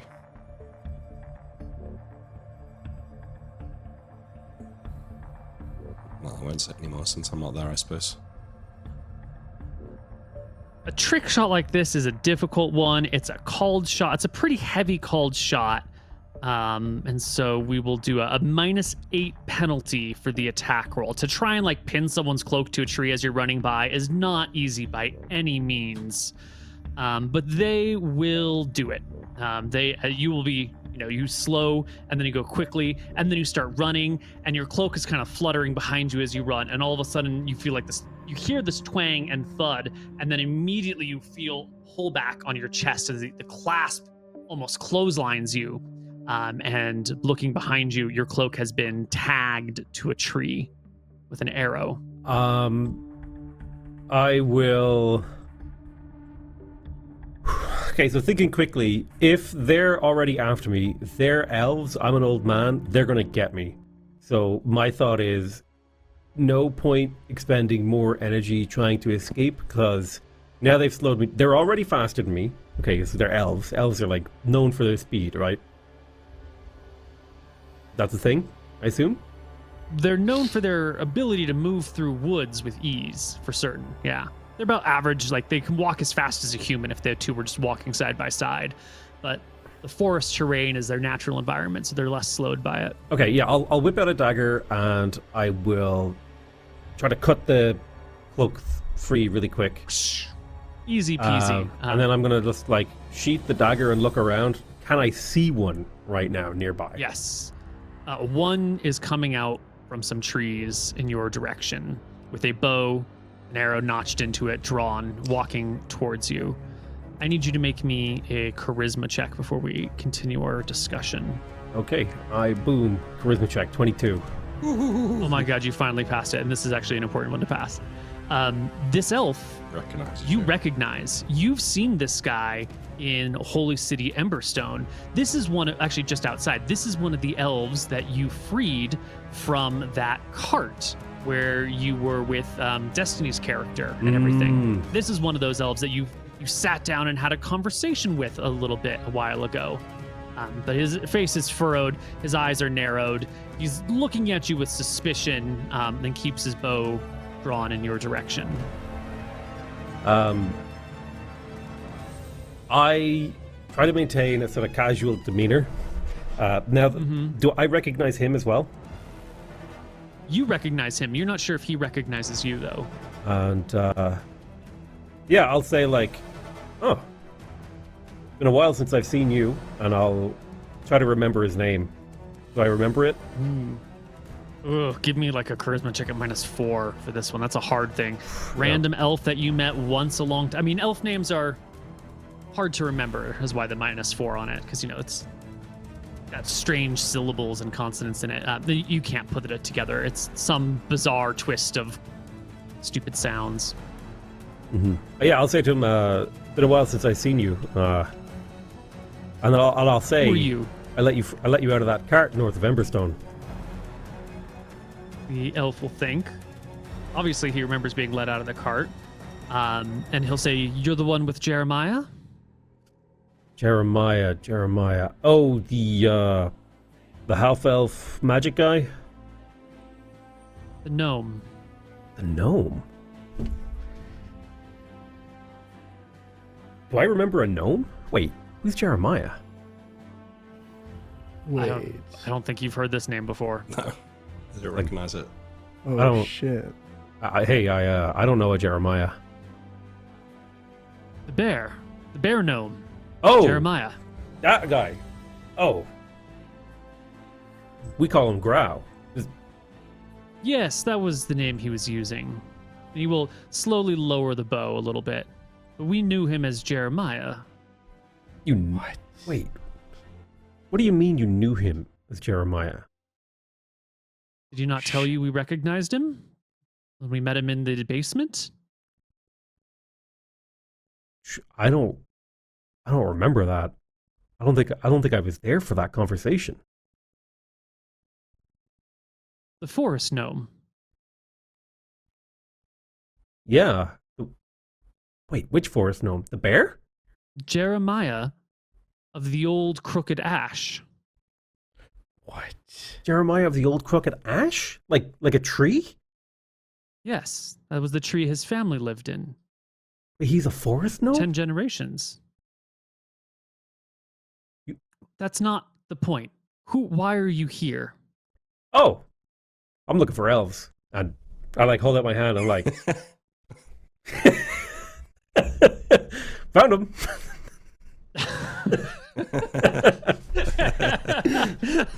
I guess the elf cracks a smile. It's too funny. Yes, you have. We're looking for agents of Magistrate Zera that we can keep them dead. Keep them dead? So you're only looking for the undead ones? No, we're looking to make sure our operations are as interrupted as possible. Mm-hmm. If I recall correctly, and he'll motion and three other elves will step out of hiding nearby. You and your friends worked for Magistrate Zera once upon a time.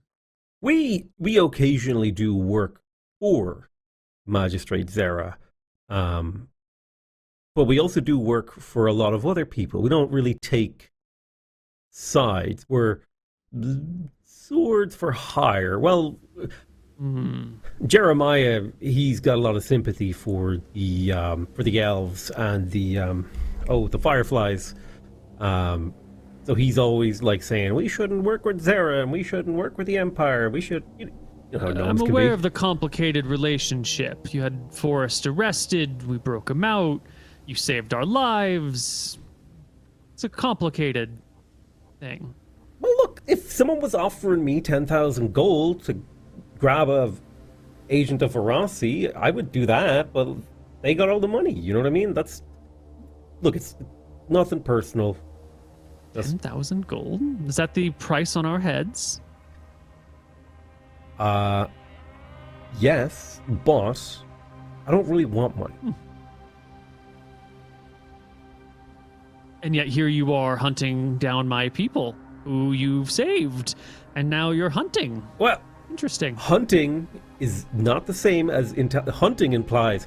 So, like, there's people who hunt and there's people who watch. Okay, I'm a watcher, right? I hunt for food. So, like, you know how those. Oh, hello, kitty. Meow. There's people who go and they watch birds, and there's people who go and they hunt birds. I gather intel. I was going to go back to my party and we were going to talk about what we should do. Like, hey, I discovered elves. What do you guys want to do? We've been working a little bit more and more with the fireflies.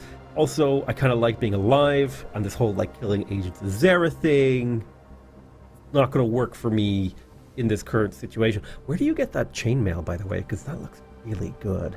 You look really good in that chainmail. Nice. Unfortunately, with our homes destroyed, there is no more forthcoming. This is the last of it.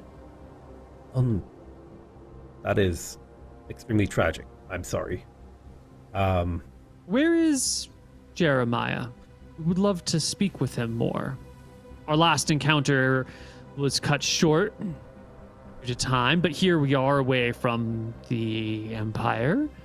Plenty of time to talk now. Perfect. So where is our friend? Your friend. Is he still alive? Yes. He has headed west of Arkfeld to pick up lodestones for Lady Zara. Now, she is also using my friends, Jeremiah included, as bait to trick the fireflies into attacking a mercenary crew. You know, the mercenaries that you guys have been capturing out here. And I was going to let them know that there's elves here and that we should try to make contact, that maybe you guys don't kill them. It's kind of like my plan. Maybe don't kill them. Your friends were the ones flying the flag that came through town then? Correct. Well, we are here to kill them, but can't rightly put down an old friend like that. Not without a conversation, right? Have a chat at least. So I would suggest that technically I'm not supposed to be seen with my party because I'm here to observe. But what I can offer you is when they get into town, I will tell them to go to Martha's. Maybe I'll send just Jeremiah. He can hang out at Martha's. You guys can meet him some morning, have the chat you guys need to have. We'll play it a little bit slow, and then maybe we can figure out sort of out of this situation.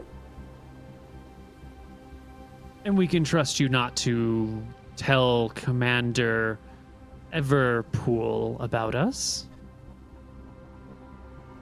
Well, if I did, it would be really obvious that I did, and then I'm dead. Yes, you would be. Good. And so I have all of the motivation in the world to lie to them right now.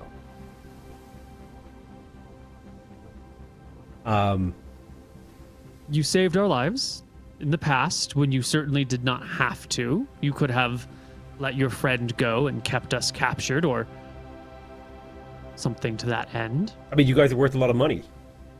I could have pretended you Yes. were fresh captured. Yes. Listen, I'm not an enemy. I'm not an ally. I'm not an enemy. Understood. Well, we will be here when you bring your friends. Perfect. I'll kind of do the math in my head. It's like they've been gone about 3 weeks, so they should be back in the next few days. I'm gonna just I'm gonna stay in the tavern. I can promise you that, and I will not come and observe Martha's house anymore. Why were you observing? To find us? So I was given a mission from Lady Zera to observe for elven activity. Lady. And she offered 10,000 gold if I could find an agent of the Fireflies in Arkfeld. Mhm. Well, My life is worth more than the gold. And so you I won't will bring never any reveal... harm to Martha, would you? No. Not anymore. Good. At least not unless Jeremiah agreed to it. And I don't think he will. If he's still the man that we knew, he's a peaceful creature and would not harm such a wonderful and sweet woman. I think so. But yes, Jeremiah has become our party's moral compass. So I will imagine that in the coming days, we might have more conversations as to exactly which agents of Verasi need to die. The town elder usually does serve as a moral compass. He's a town elder. So, hold on. Tree elder. He's a tree elder? How big was this tree? How many gnomes lived in the tree? Gnomes live in trees? Forest gnomes do. Duh. Are there any more? Like forest gnome villages? Countless. Are forest gnomes... Like, I know elves are hunted. Do they hunt forest gnomes too? They, as in the Empire? No, Yeah. not particularly. It's just Forest elves. gnomes they are hate. generally peaceful, quiet creatures who have not much to do with the world of the large folk, as they call us. But Jeremiah's people were in and amongst our own and knew of us and our ways. And his tree was chopped, his people captured, and he was hauled off to Shit. the capital, whose name I'm blanking on right now. Valesburg. Valesburg for interrogation. Valebrook We or assumed he Valeburg? died there. Valesburg. It's the capital of the empire. Oh, this is all fascinating information. We're going to really need to talk to you about that. Also, bring your friends. We'll talk then. I will. Just serious question, guys. Do you think you can win this war with the Varasi Empire? No, of course not. But what we can do is be a thorn in their side, make them bleed, hinder every single one of their operations, make them pay slowly and painfully over hundreds of years, killing their people, taking away their things. We can wound and make them suffer. We can do to them a shadow of what they've done to us. And I will nod and say, I understand. As an Irish and with that, he'll walk on over to your... Let's say that. He'll walk on over to you, yoink the arrow out of the tree, put it back in his quiver, and the end is all fucked and he'll have to adjust it, but he'll repocket it and head back into the woods. You recognize two of the other members in his party as the two of the other people that were with him. Like there's a group of 4 here, and you had rescued a group of 4 up in Holy City Emberstone. But in Holy City Emberstone, it was Forrest and 3 others. This is those 3 and someone new that you don't recognize, just to be clear on the front. And Forrest is not here. Right, okay. But he'll let you go. Perfect. I will thank him. I will head back to the town, and I will spend the rest of my time keeping a low profile. I will send a message to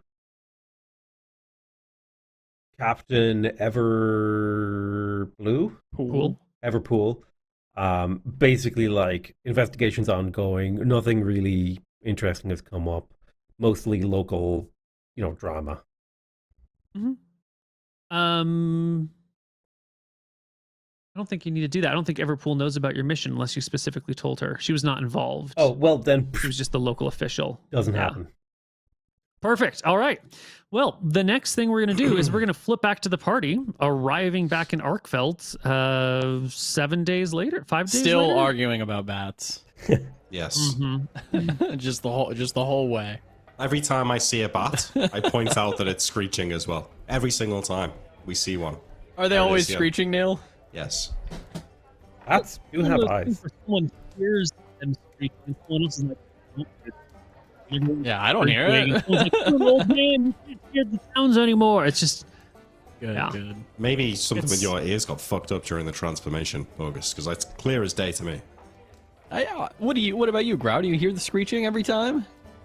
Oh, I hear the screeching every time, yeah, but I hear loads of animals screeching. That doesn't mean that's what they use to see.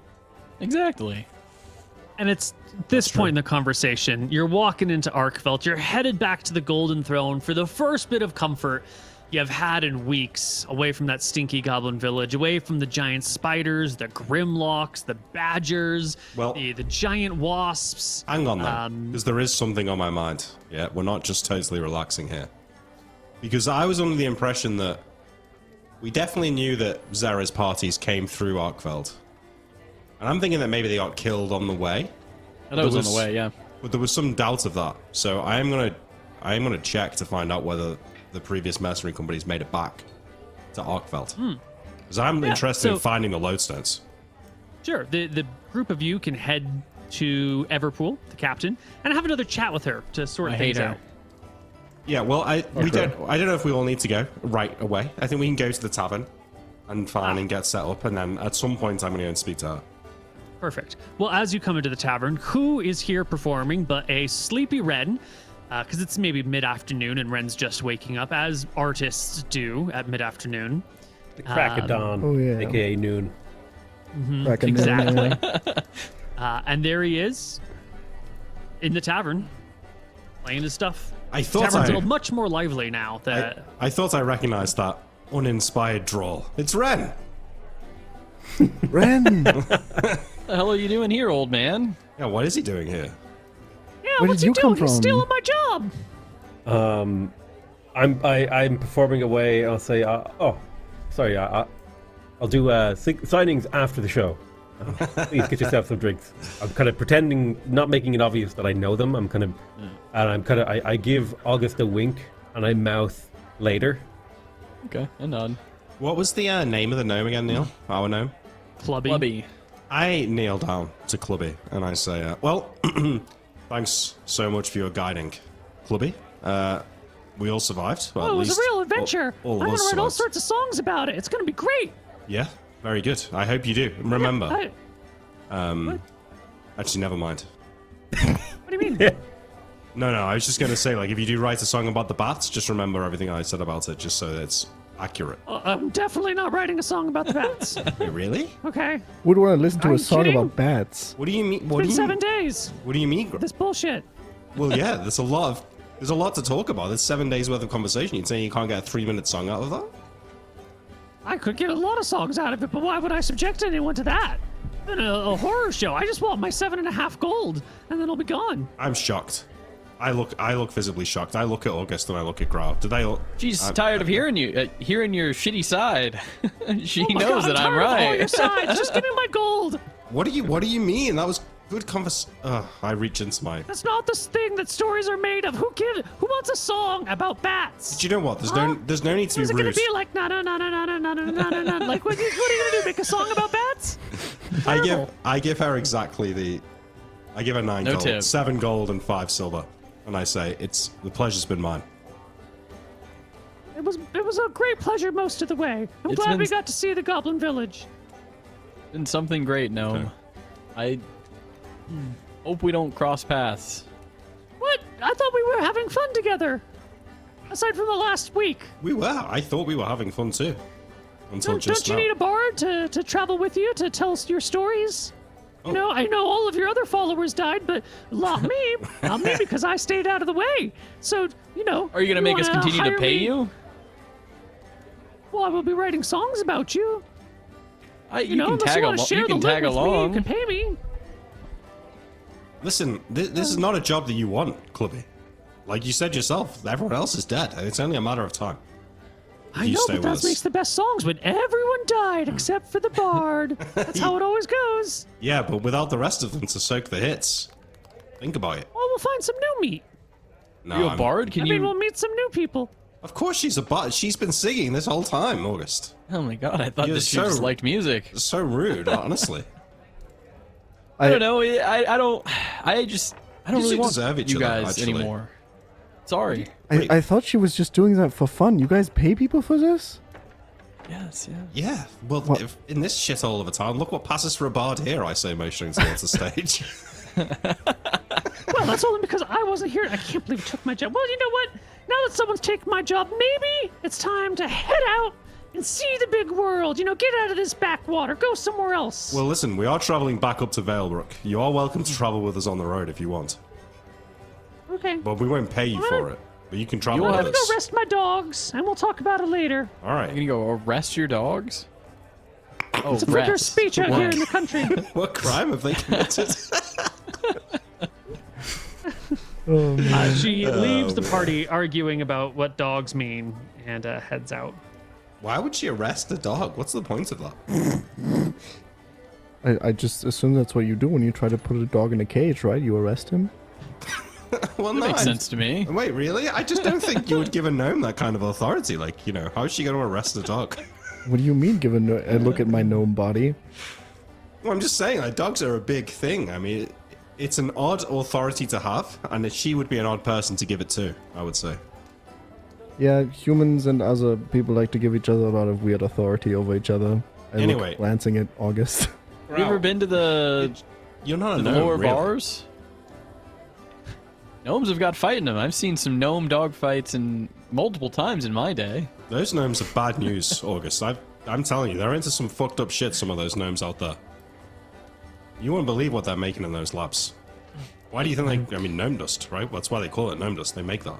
No, gnomes didn't make that. They're just proponed to using it.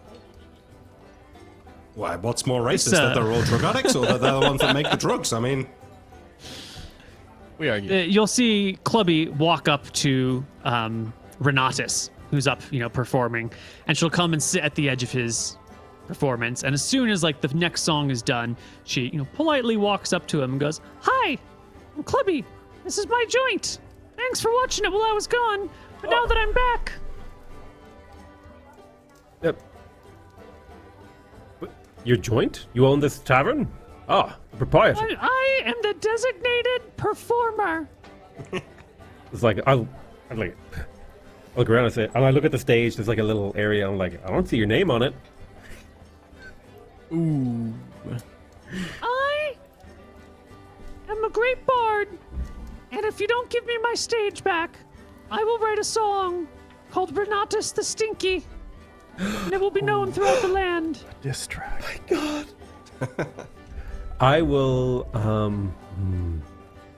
will counter with the song of Clubby the Petty. And I travel, so more people will hear my tale than yours. However, you can have your stage back. I am, of course, just saying this in jest. I have very much enjoyed keeping it warm for you, and I hope my little jabs did not go too far.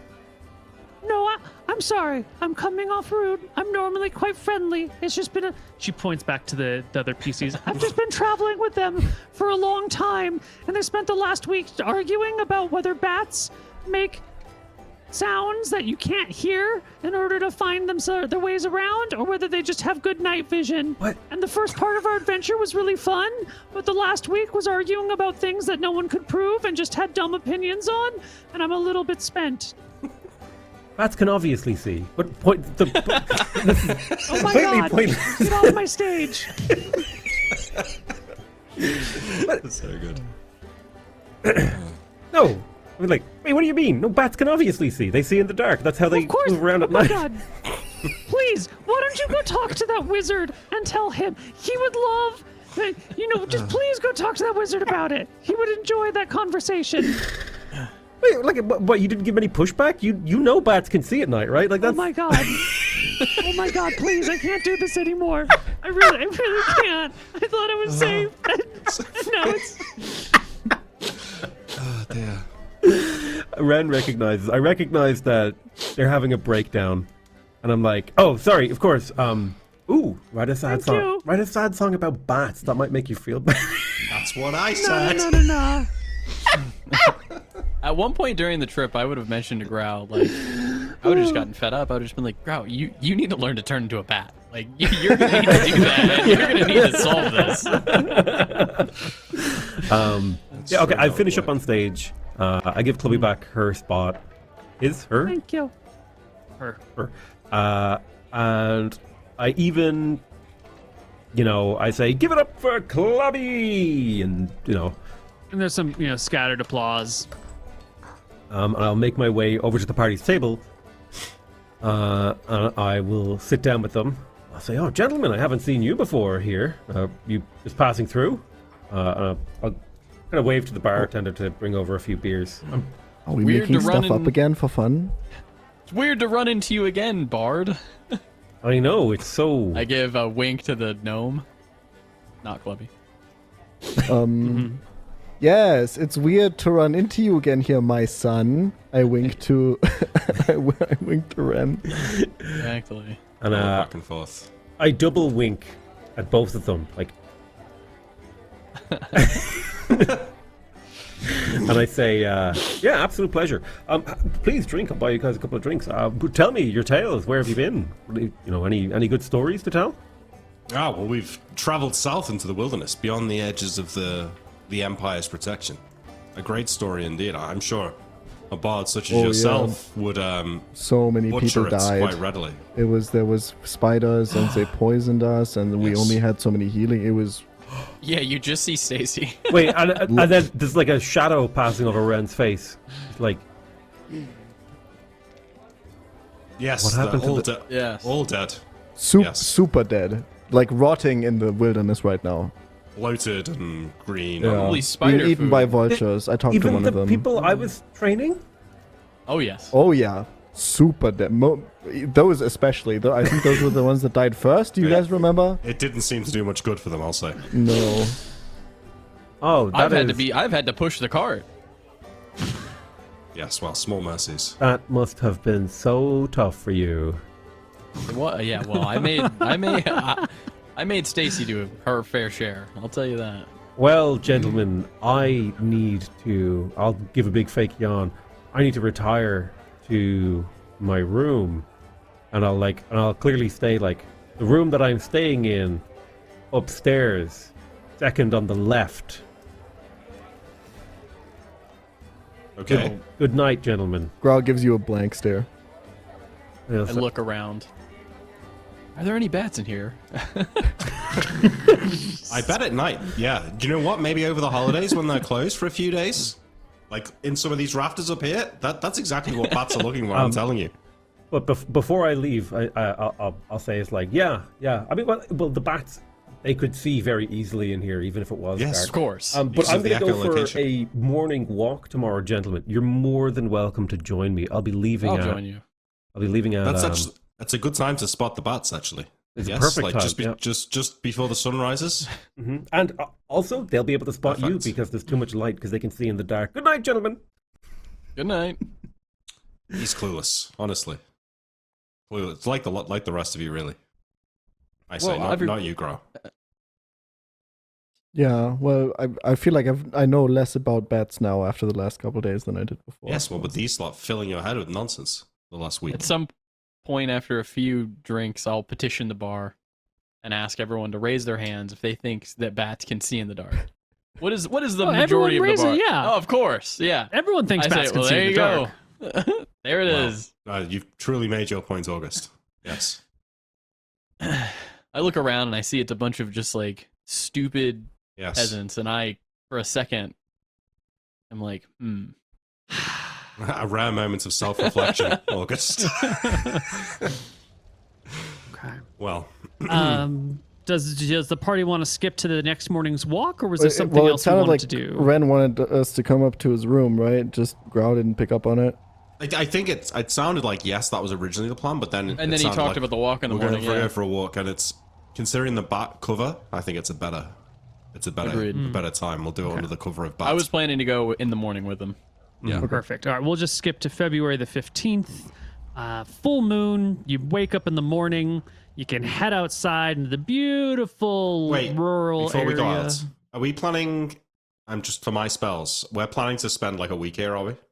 Presumably, we're gonna rest and recover and level up and shit.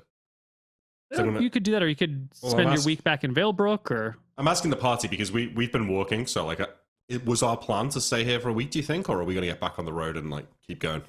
I think that I would petition the party to just keep going. It's kind of one of those things of, do you really want to stop midway through your trip in a shithole town? Or we could just spend, more time in the actual cool town. Okay, so I'm gonna leave my traveling spells as they are then. So fine. okay, great. You can head out of town. Yep, in the You morning. can find Ren. In the morning, I will find the party and I'll say, gentlemen, a lovely morning walk, very refreshing. Come with me. I'll lead them out east towards Martha's house. I take Growl. What form are you in? Gnome. He's been chilling in gnome form a lot. I find myself crouching down and pointing into the rafters of abandoned buildings and things like that, to the point where maybe might be good bat locations. Okay. Yeah. We need to go to a library and find a book, a bestiary on bats, and start That's comparing true. them. Yeah. It's going to be the thing of where he's going to find a book, but then one day I'm going to find a book saying something different, and now we have two different sources that are competing. Okay, new goal for this campaign: prove whether or not bats can Polymorph see. self. I'm cooking up a goal right now. I feel like we want to inhabit our tomb with bats. I've got a spell coming at level 7. Bats and Grimlocks. That's going to be fucking sick with bats. Because bats, I'll remind you, are flying mammals. Is this correct? That's Neil? right. Yes. So that The only ones. There you go. It could be important. I made him a few times, I think, in Tombs of Flora. Wait, flying mammals? Wait, what? I'm going to have a spell. Bats are mammals, bro. Yeah. You see, I get that. uninformed. Oh, No, sorry. but I get that, but why does that matter is what I was asking, sorry. Well, you'll have to wait till level 7. Okay. Yeah. Summon animal spell or something. No, it's not, but okay. That was my guess, okay? Yeah, You it's don't a need guess. to be an Yeah, sorry. asshole about it. Sorry. Jesus. These wizards, man. Okay, we go towards Martha's. Yeah. The party meets up together, and Ren, who you haven't seen in 3 weeks, just starts walking off into the woods with you without explanation. Yep, Where the hell are I we don't going? explain. I'll say, the forests have ears. Let's talk at Martha's. Martha's? Who's Martha? Martha is a local healer, and I'll whisper gently, and she works with friends of Grau. Ren, I'm Friends confused. of mine? It will all make sense in a few minutes. I thought you were keeping Magistrate Zara's bed warm. What are you doing here? Excuse me, she has plenty of spells to keep her bed warm, and the only person I carry a torch for is my goddamn wife, who I am working on getting back to. Now, Okay. Wow. Sorry. yeah, Thought you should that's- be sorry. I didn't realize. I thought that you were. If you want to know actually why I'm here, it's because I was tracking down fireflies for a 10,000 gold bounty, and I was also making sure you guys didn't get Oh, killed by the shit. fireflies. Because What? Lady Zara, guys, sent you here to be bait for an attack. What? What? Yeah, let's go to Martha's, and it'll all make sense there. So I filled them in on the details of my Okay. mission and what I was sent here to do, and then I filled them in sort of and I found the elves, and they want to talk. Excuse me, sorry. And I found the elves, and they want to talk. So let's go and meet them. So we make our that's way what over happened to. to the lodestones. I say as we walk towards Martha's. Mm-hmm. An hour Martha later, was a god. So people tend to name their children after her.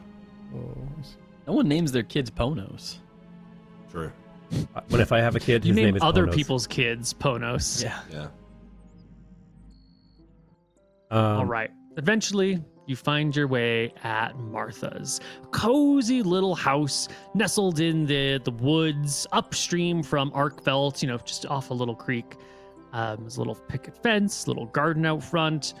Table has been brought out front, and there's Martha sitting out there, kicking back with her hat low over her face, sort of passed out, sleeping in the shade of her thatched roof. Yeah. So she's an elf. I say, whispering to Ren. No, I'll explain. She is. I threw up a perception check. She is the local contact for the elven fireflies in the area, and I see. she's a really nice lady. She's a healer, and I don't think I can turn her in for no matter how much money. Who's carrying our Zara flag right now? Like, is that with us, or have we left that in the room? I guess we've left it in the room. Did you It tell would us be not to with bring it? I probably would have said, We come out in the morning. We have the flag. Whoever's on Schnickelfritz would carry the flag, That'd be me. right? And I think, so it would be August on Schnickelfritz with the flag and Stacy walking beside you. I threw up a perception check to see if we're going into the woods. Yep. Looking for shit. Yep. Do we bring the flag, lads? I would say to them, Right. like, You'd have it with you, I think. if I spot it, I would be like, oh, you might want to, put that away. Okay, I had it up, and then you tell me that when we get out of town, I'm gonna take it out, and I'm gonna probably put it in my bag of holding. Yep. If I you can roll it unfurl up, shove it down. Perfect. Yep. Okay. You get to the house. Martha wakes up as someone gets to the gate. She'll lift the hat, look blurry-eyed at all of you. I assume you're not bringing Clubby, but you are bringing Stacy. Right. Clubby is gone. And yeah, she'll say, "Oh, you're finally here.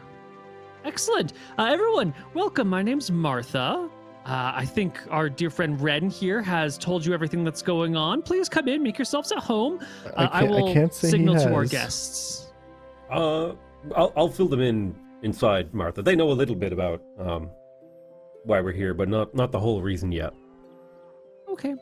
As soon as you guys are inside, you can hear the sound of someone like running a wooden spoon over a washboard. It goes like brrrr, brrrr, back and forth a few times. Very good impression, Neil. Mm-hmm. Thank you. And while this is going on, I will describe the events of the day where I actually found the elves, where I went and hid, and they spotted me, and they captured me and when I talked to them and why I'm here, and I'll give them all the details of what happened. And the hope is that as I get to the parts where I'm talking about the dramatic conversation and the elf that we, discovered from the thing, and that they want to talk to Jeremiah. By the way, your name is Jeremiah. They know you. I'm telling, wow, they know you from before. What happened to you? Jeremiah? They said you're a forest gnome. You're a village elder. You're Jeremiah. It's like what I remember from the mural. And with that, the doors open, and in step 4 elves In chainmail. Yeah, they're wearing clothes. Losers. I They look wear at them in chainmail awe. under their clothes. I stand up and greet the elf whose name has definitely been said to me at some point. Yeah, and he will definitely introduce himself and the others. He's going to use his common variant of his name. Where did I put my notebook?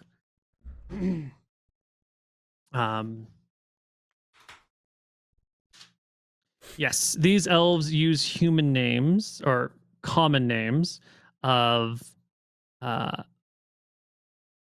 Thorn,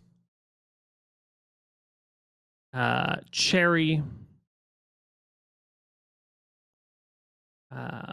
Barkalis, What? Barkalis, Okay. and well, I'll pull a name off of our patron NPC naming document, where all of our fancy patrons get to name things. No.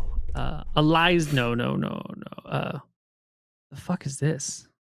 Wensleydale. Wensleydale. Wait, this guy's named after a type of cheese? Okay. Is that a type of cheese? Yeah. Never heard of it. That's cool though. I've never heard of It's good it. cheese though as well. Okay, yeah. Wensleydale. Thorn, Cherry, Barkalis, and Wensleydale. All right. Amazing. Wait till you meet I his think to brother. myself that those are stupid names. Yeah. Growl looks around at them in awe. Hello? And Barkalis will come up to you with his arms wide and say, Jeremiah, I didn't recognize you because you're so much larger than before. Come here. Give me a hug. I don't know who you are. Stops. You seemed to be confused before. I was hoping time might... You don't remember me. Well, I'm confused now. I don't remember anything. I thought I was a bear. Do you know what happened to you in Valebrook? Oh, I'm sorry, Valesburg? When?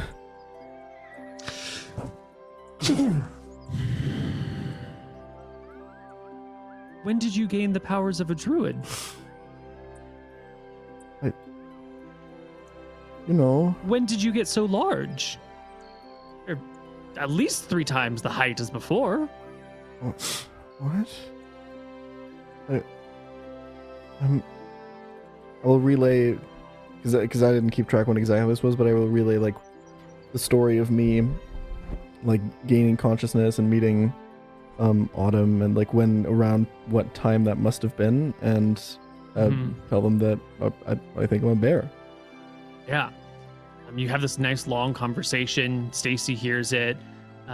Martha hears it. Everyone is, listening raptly to this sad story or this interesting story.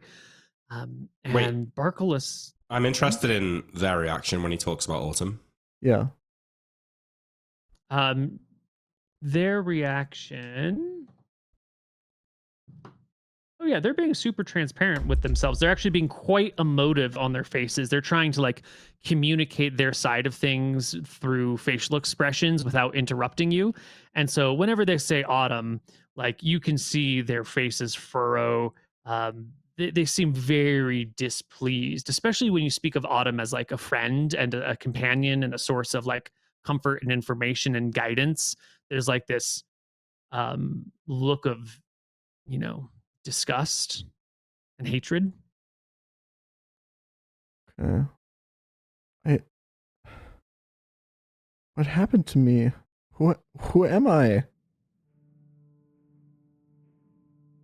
Well, your face here is that of our friend. Jeremiah.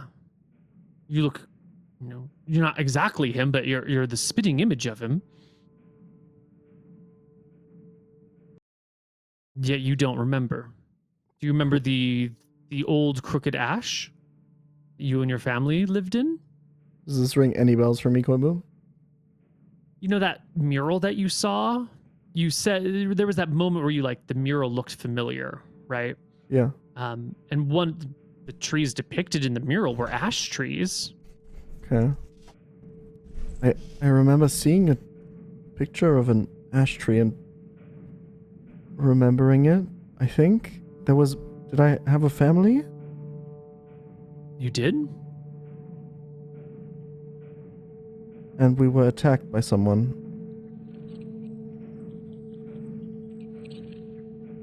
Incidentally, you were.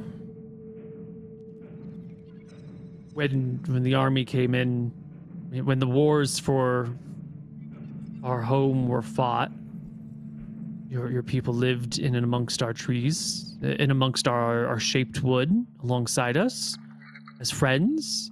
They came for us, and you were in the path. Your whole grove was captured, hauled off in carts and bags to the capital for interrogation. We assumed you were all tortured to death. And Was I hauled off too? Yes, And that's the last time you saw me. it is. Autumn is the traitor, the half-elf, half-human who betrayed her people and led the armies of Rossi in, gave them information, distracted us, betrayed us to them. She's responsible for the burning of Ioraaren, the destruction of our people. She's responsible for your capture, your imprisonment, your suspected torture. Whatever has happened to you, whoever you are today, is as a result of her actions. You think she turned me into this? Shrugs. Her, one of her agents, one of the other dark, twisted clerics. Their cleric magics take, dragon eggs, good dragon, silver, bronze, brass, gold, dragon eggs, and twist them into monstrous creatures they call draconians, these lizard-like beasts with tails and claws and fangs and that wield weapons and turn to stone or whose bones explode upon death. We've seen them, bro. Yeah, I remember. Yeah. They certainly have the ability to take one thing and mutate it into another. And you, as far as I am aware, are a gnome who takes on the form of a bear now. Well, this, sorry to interrupt, gentlemen. Bear who thinks he's a gnome. Autumn definitely has sway with Zara and also has a keen interest in Jeremiah here. She more or less stepped in to save Zara's hand from killing us all. Yeah. Doesn't sound like Autumn. Autumn raised Butcher? me. She took me in. She showed me everything about how to be a human, a gnome. I didn't know anything without her. While I won't deny that she's suspicious, she's certainly shown a great kindness to all of us. And this Autumn, was a half-elf. Yes. Yeah. Fighter, wizard, cleric. Oh. I did not know she was a fighter, but yes. All of our people are. Trained from youth. Use of sword and bow. Not every half-elf. No, but any who lives amongst us, and there are not many half-elves who do. I did not know that she was once part of your grove.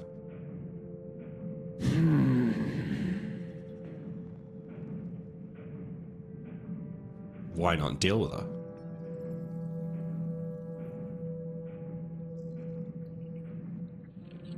That is not my job. is someone else's job. Someone else's job in your organization, or just like it's someone else's problem? I would rather not say what the plans for Autumn are, but I'm sure she knows that she will not have a restful life after what she has done. Maybe that's why she holds up in her own tower. Well, it's not her tower, so if events do ever transpire, you please let me know. I'd love to take a look around. August laughs.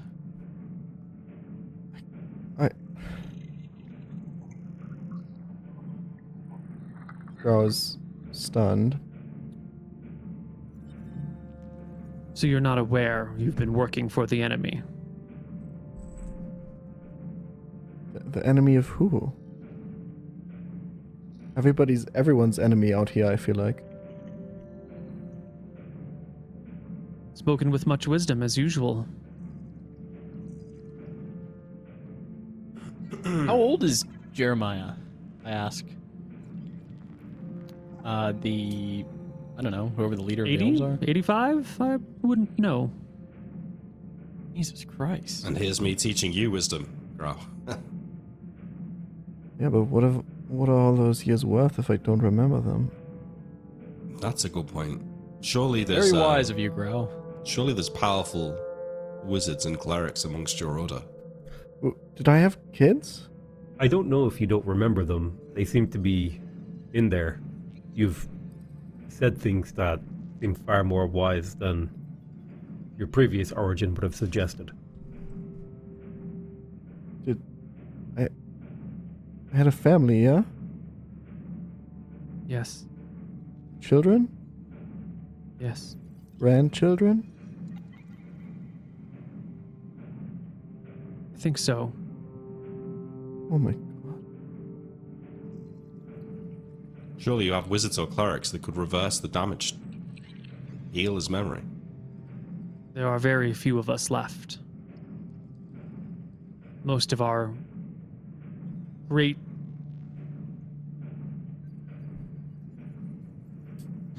There are few of us left. We are on the run. Books, scrolls, spells, circles, enchantments, modes Tragedy. of transportation lost. What we have is a shadow of what we had. Have you thought about moving? I think I glare at August a little bit. Yeah, they don't even respond to August's comment. It's such a good question. You have anything from back then, from when we were friends? Any items, any trinkets, anything that might have belonged to me? Anything that shows that I was in your No. life, that I was there? No, we don't have. We never had any of your things. They probably all And we took only it or carry destroyed with it. us what What we of the need grove for itself? war. Does it stand? Could we return? Haunted by nightmare creatures, skeletal monsters wrapped in chains, riding chariots in the sky, driven Yes, by well, nightmares. It's true then. I just thought that was something they said to keep us out. No. It's a horror show. What could make such a thing? The tragedy of it all?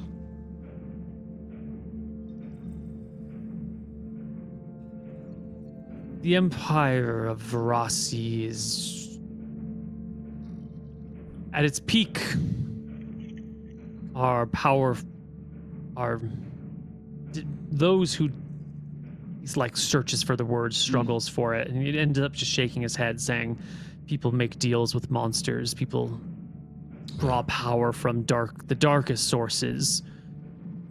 How humans."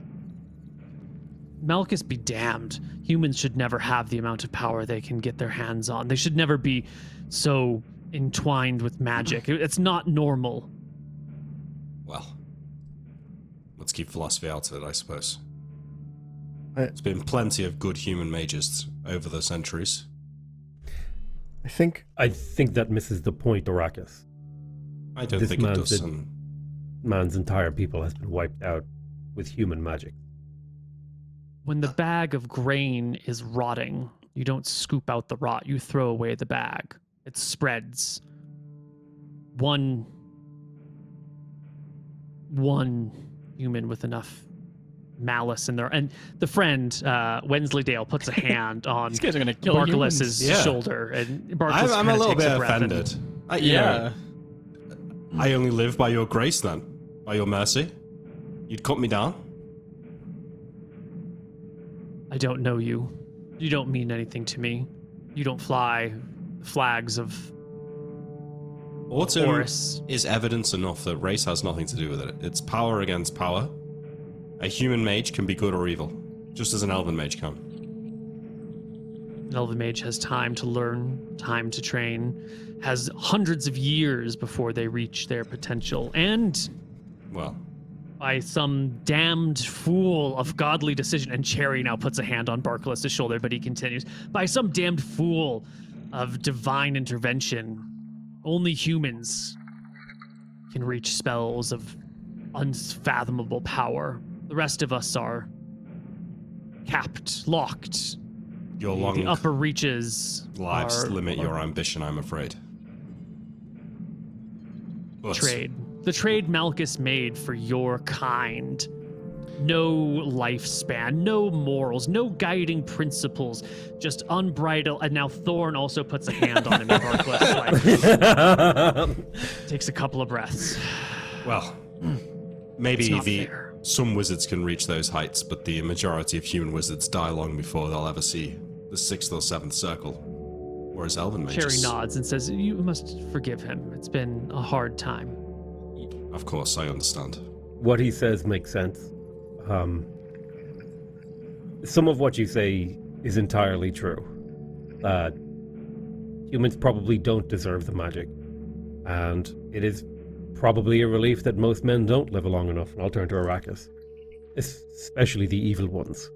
But I think there is good men that wield magic. It's like we're in the presence of one. I've seen Arrakis act selfishly with magic, but I have never seen him use it for the sake of destruction's sake. Thank you, Ren. I know Isn't that. this the man that was wanted for murder in Holy City Emberstone? I've seen his face on flyers. It's a misunderstanding. Is not your entire people wanted for murder? Yeah. My whole people were murdered. We're just out for revenge. Well, There is no more good in the hearts of elves. Thorn, you Could do be touch nothing but upon a good war. point, though, that me and the Empire aren't natural allies right now. I've been hiding under the radar, so to speak, but let's get down to brass tacks. Ren said something about us being bait to draw you out. I assume that that's no longer on the cards. Barkless looks to Jeremiah and says something in Elven and kind of like waits for you to respond. Row.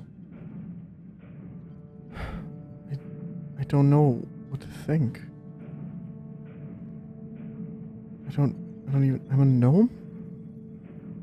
When he says...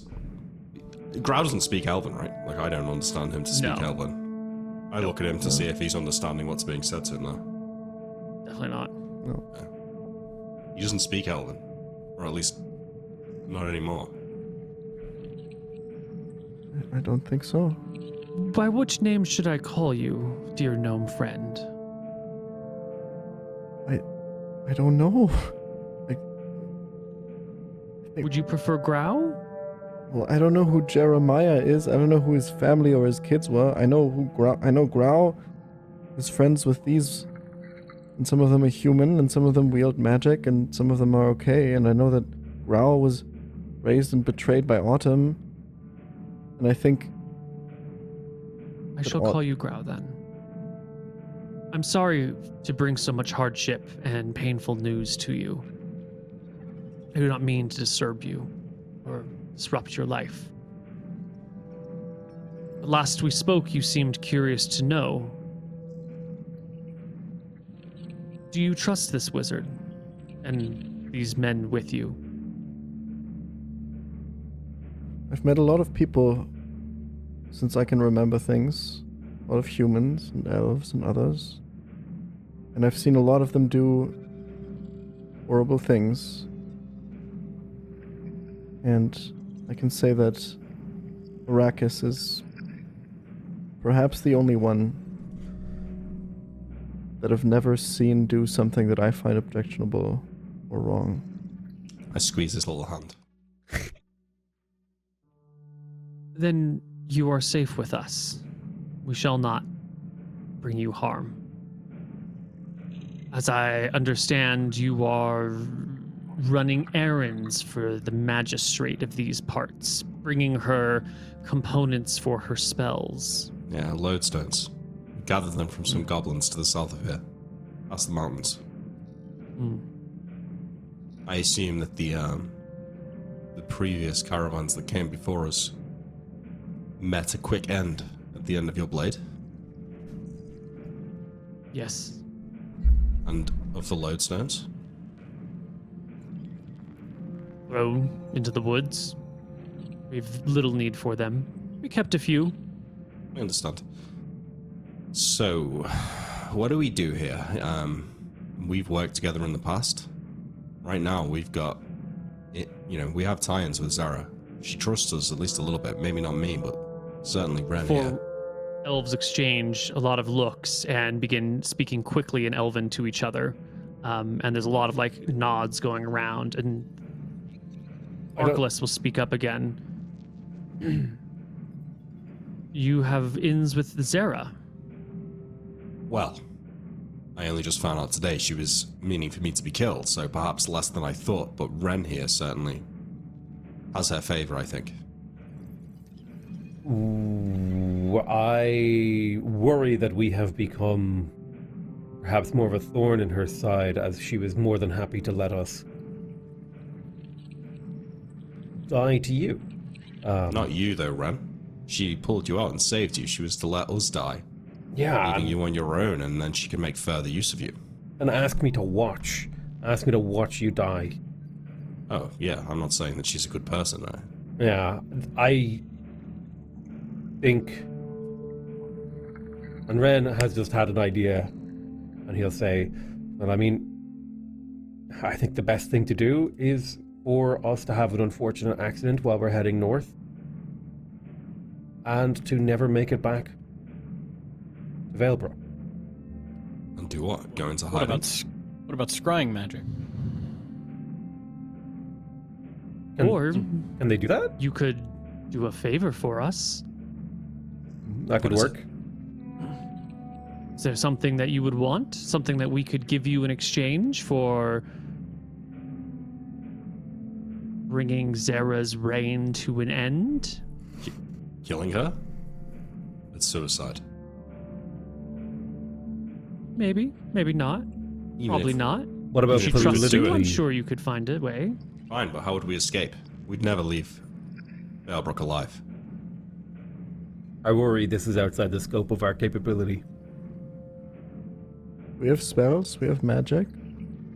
If she trusts you and you can get her alone in a place of your choosing, I'm sure you can find a way to lay an ambush. Without her guards, she's just but one woman.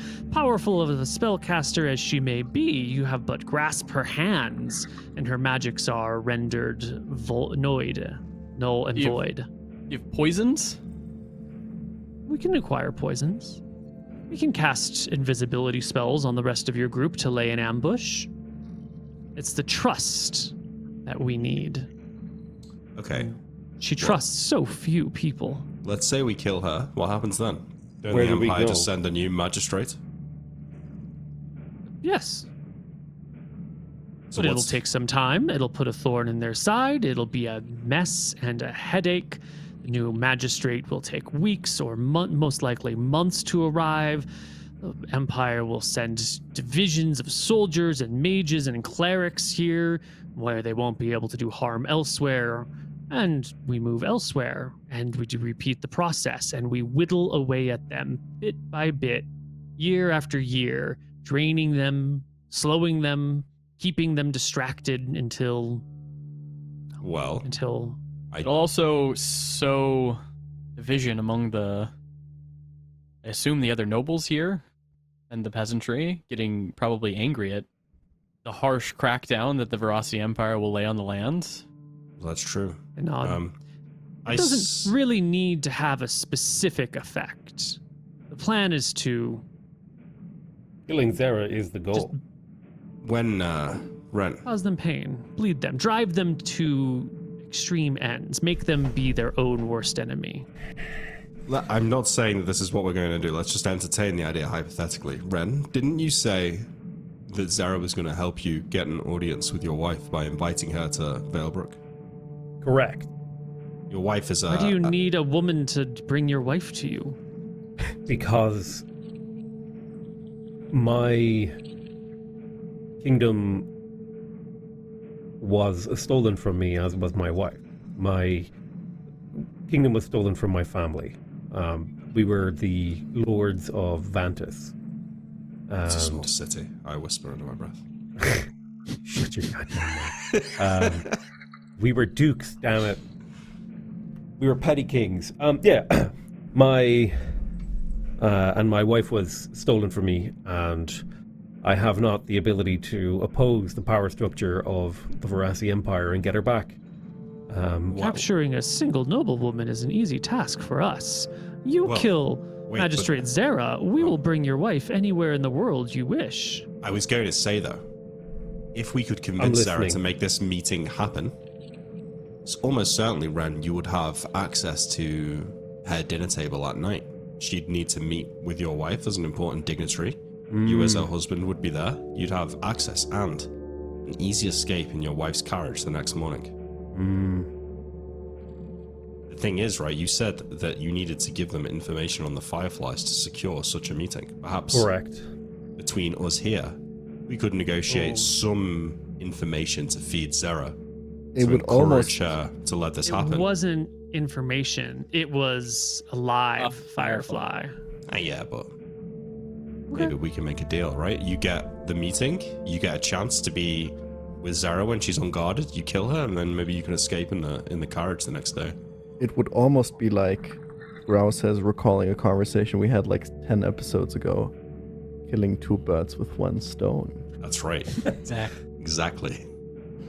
I will correct Arrakis on that then, and I'll say, well, it wasn't information, Arrakis. It was they wanted one of them, and I'll point to the elves. Perhaps, but she's desperate for information. Negotiations.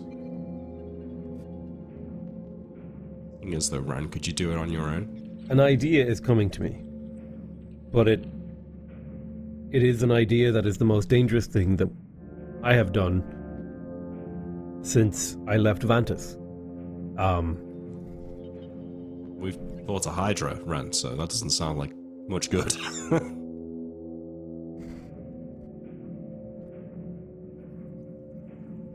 Somehow we have to get my wife to the city of Valebrook. Do you think you could... At the very least, we need to get her on the way to Valebrook, and it's somewhere between Roselook, Papari, Keygate, Jaden, or Valebrook. These elves liberate my wife, and at the same time, I kill Zera, and I'm okay with not making it out alive of that. If That's it means nonsense. my wife is free and my nephew is free. Where are we even gonna flee to? All of us. I mean, And Ren, you're a romantic, I know, but your wife will have a better life in Vantis as a queen than she will on the run with the Fireflies here. you didn't see her if you were eyes. dead. She begged me to free her. Yes, but she wants you, Ren, not. It's not a to risk. live the life of a refugee. I'm not saying I'm going to die. What I'm saying is I'm willing to risk my life for it. But what I'm saying is, well, what happens when we get her out? We go on the run. like we always have. We find a new kingdom. We'd have to leave this area. Lands to the Can deep it- south are free of the Empire. Can it get much worse than it is now? Well, we're not being actively hunted. Well, at least you're not. Well, I mean, I technically do they have are. business in Emberstone that I could do with your help, Ren. Oh, what business do you have there? It's a story for another day, but I need to get into a house. Well, what if we stop running and we start helping them? I point to the fireflies. We can get your wife out, we can get her safe, and we can hopefully, maybe, shrug, continue to tackle the problem. Human and elf. I mean, if we kill Zara, we can't stay here. Mm-hmm. No, not here, but we could go with them to another region and try and destabilize that. I don't think Slowly I could. chip away. Prefer the cities or the wilds? I don't think I could live with myself on any path that leads to us causing more harm to the fireflies and the elves. Well, you have changed your tune. Well, that's what I mean. What I'm saying is we help the fireflies destabilize the Verossi Empire. They work in the trees in the forests, and we're their people on the inside. With all Cities. due respect, this isn't our fight.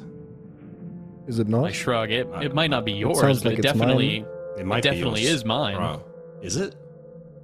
Yes, they took my whole kingdom from me. The kingdom's a part of the Empire, though. You replace the King of Vantis. You'll still have fealty to the Empire. And my issues with the Empire. You'll never be king if you're a criminal. Crown from the gutter only- is better than Yeah. What? What did Ren say? the crown from the gutter is better than, the crown of the wild is better than the crown from the gutter. Okay. Well, He speaks the truth. If you were to become king of Vantis, you would just be a puppet to the Empire. My You would issues with then the be Empire. licking their boot. Yes. I want it to go back to how it used to be, where, where we were a king, actually. well, those days are long That- gone. I wish to go back to the days of old as well, young man. They are gone, as the wizard says. Maybe they're not destined for me, but maybe one day a lot of people work and actually fight back against this empire. We can have a free... What continent are we on again? Solemn. Free Solemn. Help us. Help us kill Magistrate Zara. We can get you away, somewhere safe, far from here. We'll get you your wife. You can start a new life beyond their reach, knowing that you've done good by putting a dagger in their back. I want to hear Grau's opinion. He's the one with the most skin of the game. He's the one who's lost the most of us all. I will help you under one condition. And you said that you'd rather not share it, but I feel like you owe it at least to share it with me. I should know. What are your plans with Autumn?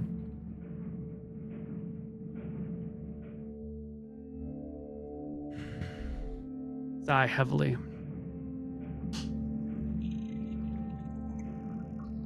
I have to look up a rule.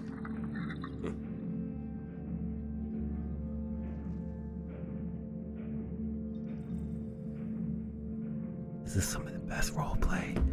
It's fucking sick as hell, dude. This is awesome. Yeah, we've been building up to We're this finally moment. getting on track. So 40 episodes in. We just need to figure out how to get Arrakis into the cause. Well, yeah, we can. Let's wait for That's Neil just what to I'm look up thinking his about, yeah. rule. We'll give him a second. Mhm. Autumn is well defended. Her tower contains many magical enchantments and creatures to aid her. She has perfect vision of everything in her region. She has scouts, spies, oozes, slimes, golems, crocodile. She has layers of defenses. She has magic items, equipment looted from our realm. She has connections, which she's used to empower her arcane magics.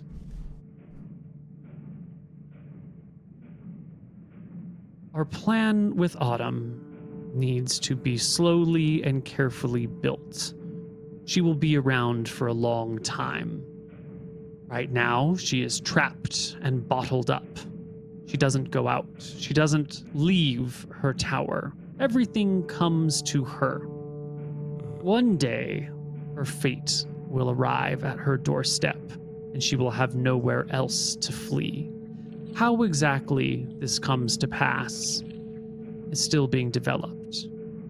My preferred plan, says Barkelis, is to use a variant of the Hold Person spell. A nasty variant of the Mirror one? Hold Person spell. Nods. It will trap her in a mirror, two-dimensional realm from which she cannot escape. And there we can keep her locked away. We can talk so she can witness, so she can live out a nice long life. Maybe we hang the mirror in the ruins of our home. Maybe we take it with us from place to place. Maybe we bring and show her to those that she has hurt. A death for Autumn would be a simple, too simple of a consequence. We would like her to see out the remainder of her days and understand the consequence of her actions. We want her to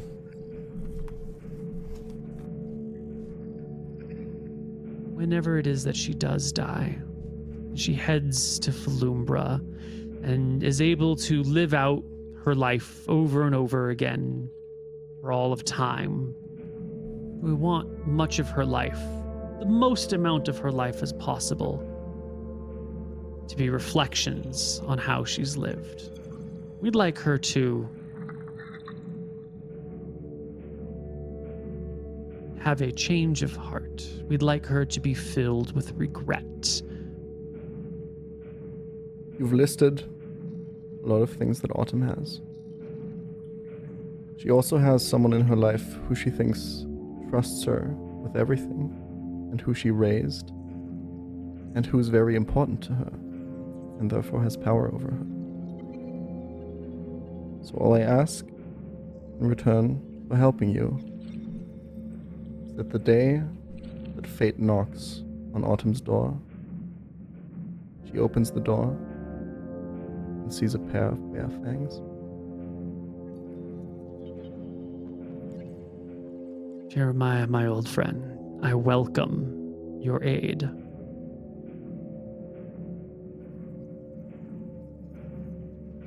I look at the rest of the party. I give a nod. All of this is theoretical. I mean, Zara's not so easily killed. Everything you said about Autumn can apply to her as well, no? She's a powerful wizard in her own right.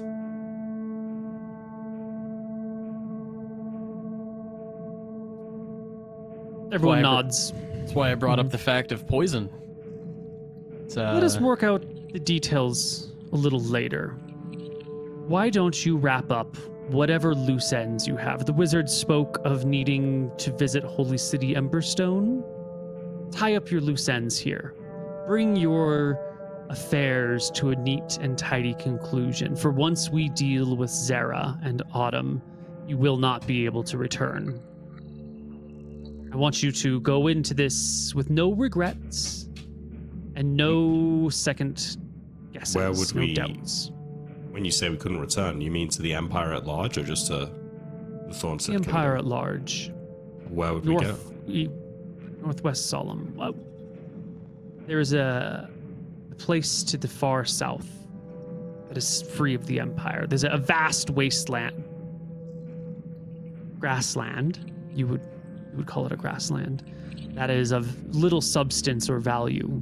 Beyond it are deserts of little substance or value. The Empire has not gone that far south, but beyond that is a tropical, shallow area.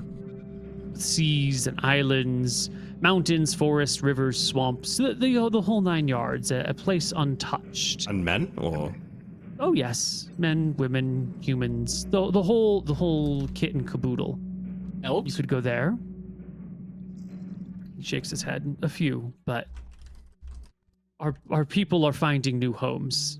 But only us from Iara Oren are here, remaining, fighting. The others have gone to a new land. New land Well, raised for us from the seas. I'm quite happy to leave this empire behind and move somewhere else, as long as it's not a desolate wasteland. That's what's fine by me, but August and Ren, they have ties here. I want to stay here and keep working with you guys.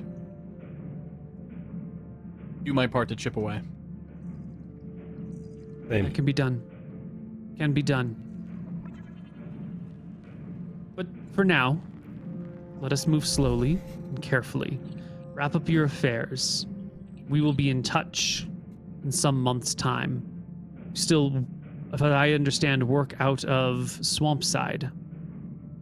Yeah. Take your lodestones to Zara. Build her trust. We may need Friends to do with more Autumn. work for her to build that trust more. Fine, fine. Can do. Easy. We'll be in touch when we have more concrete details. Wrap up your affairs. And we move. Well, how do we explain that we didn't get killed on the road by the fireflies? We fended You them don't off. know. Did we fend you off, or did you just not turn Maybe- up? We didn't come. Yeah. Leave it be. It's a mystery. She doesn't know. It'll eat at her. Okay. Well, this has been an enlightening conversation, and I'm glad to get a chance to talk to you all some more, since our first meeting was so short-lived. We'll tell Forrest you said hello. And then as an afterthought, Thorn looks at Grau and says, what other forms can you take? I show them off. I go bear. Orc and human. I go orc. I go human. I go back to no. Okay. That's it. Is their face astonished? No, more just confused, like puzzling something out. You know, like you've been given a clue in a crossword puzzle and you're like, what is that?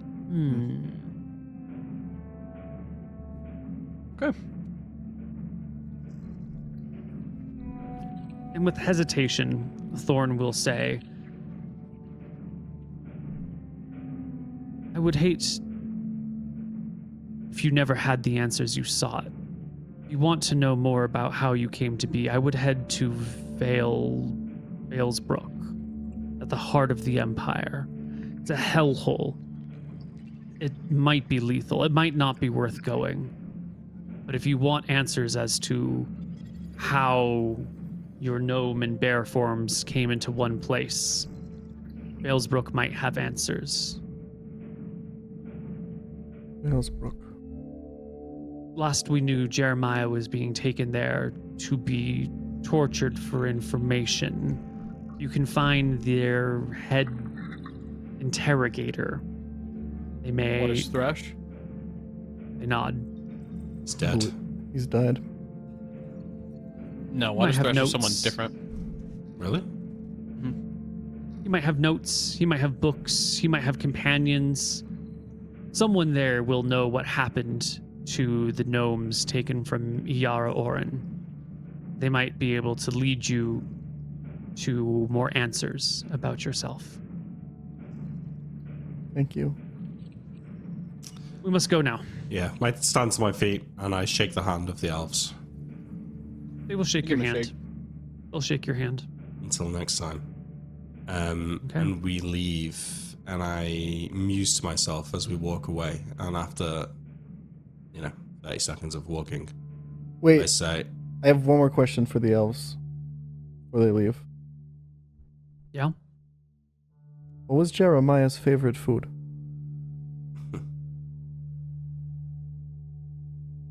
His family were bakers. Any sort of baked good. Grouse moused They kind of himself. shrug. I don't know. that's sense. Pigs in a blanket? Never really understood the name of that dish, he says to himself. And I think with that, we're Wait, going to end our session for the day. as we're walking away from the place, I say to the party, well, maybe this is your fight, August. And Grau, you know I've got a lot of time for you, but this is a dangerous endeavor.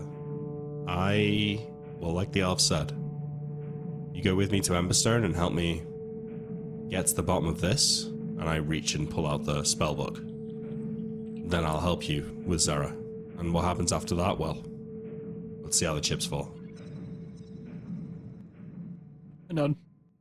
I would feel great to have you along my side for this, Arrakis, but I would also never ask you to risk your life. This is my fight for sure. I've been risking my life this whole time. I have no problem with that. If we're successful, though, I don't know, August, maybe you'll change your mind, but a lifetime of fighting the Empire from the fringes, always moving, always running, it's not for me. I need time to think. Time to study. Let's just see when we get there, you know? I'm not. I like what he said, you know, tropical beaches, islands. Sounds cool. Never been to a beach. No, you know what? I've walked past one, but I didn't get a chance to stop. Maybe Jeremiah has. All right, and that's where we'll end our session for the day. We are going to go, and I think some of us will be at an after show. I'll be there. Yeah. I'm going to bed. All right. Do you guys- Kenji,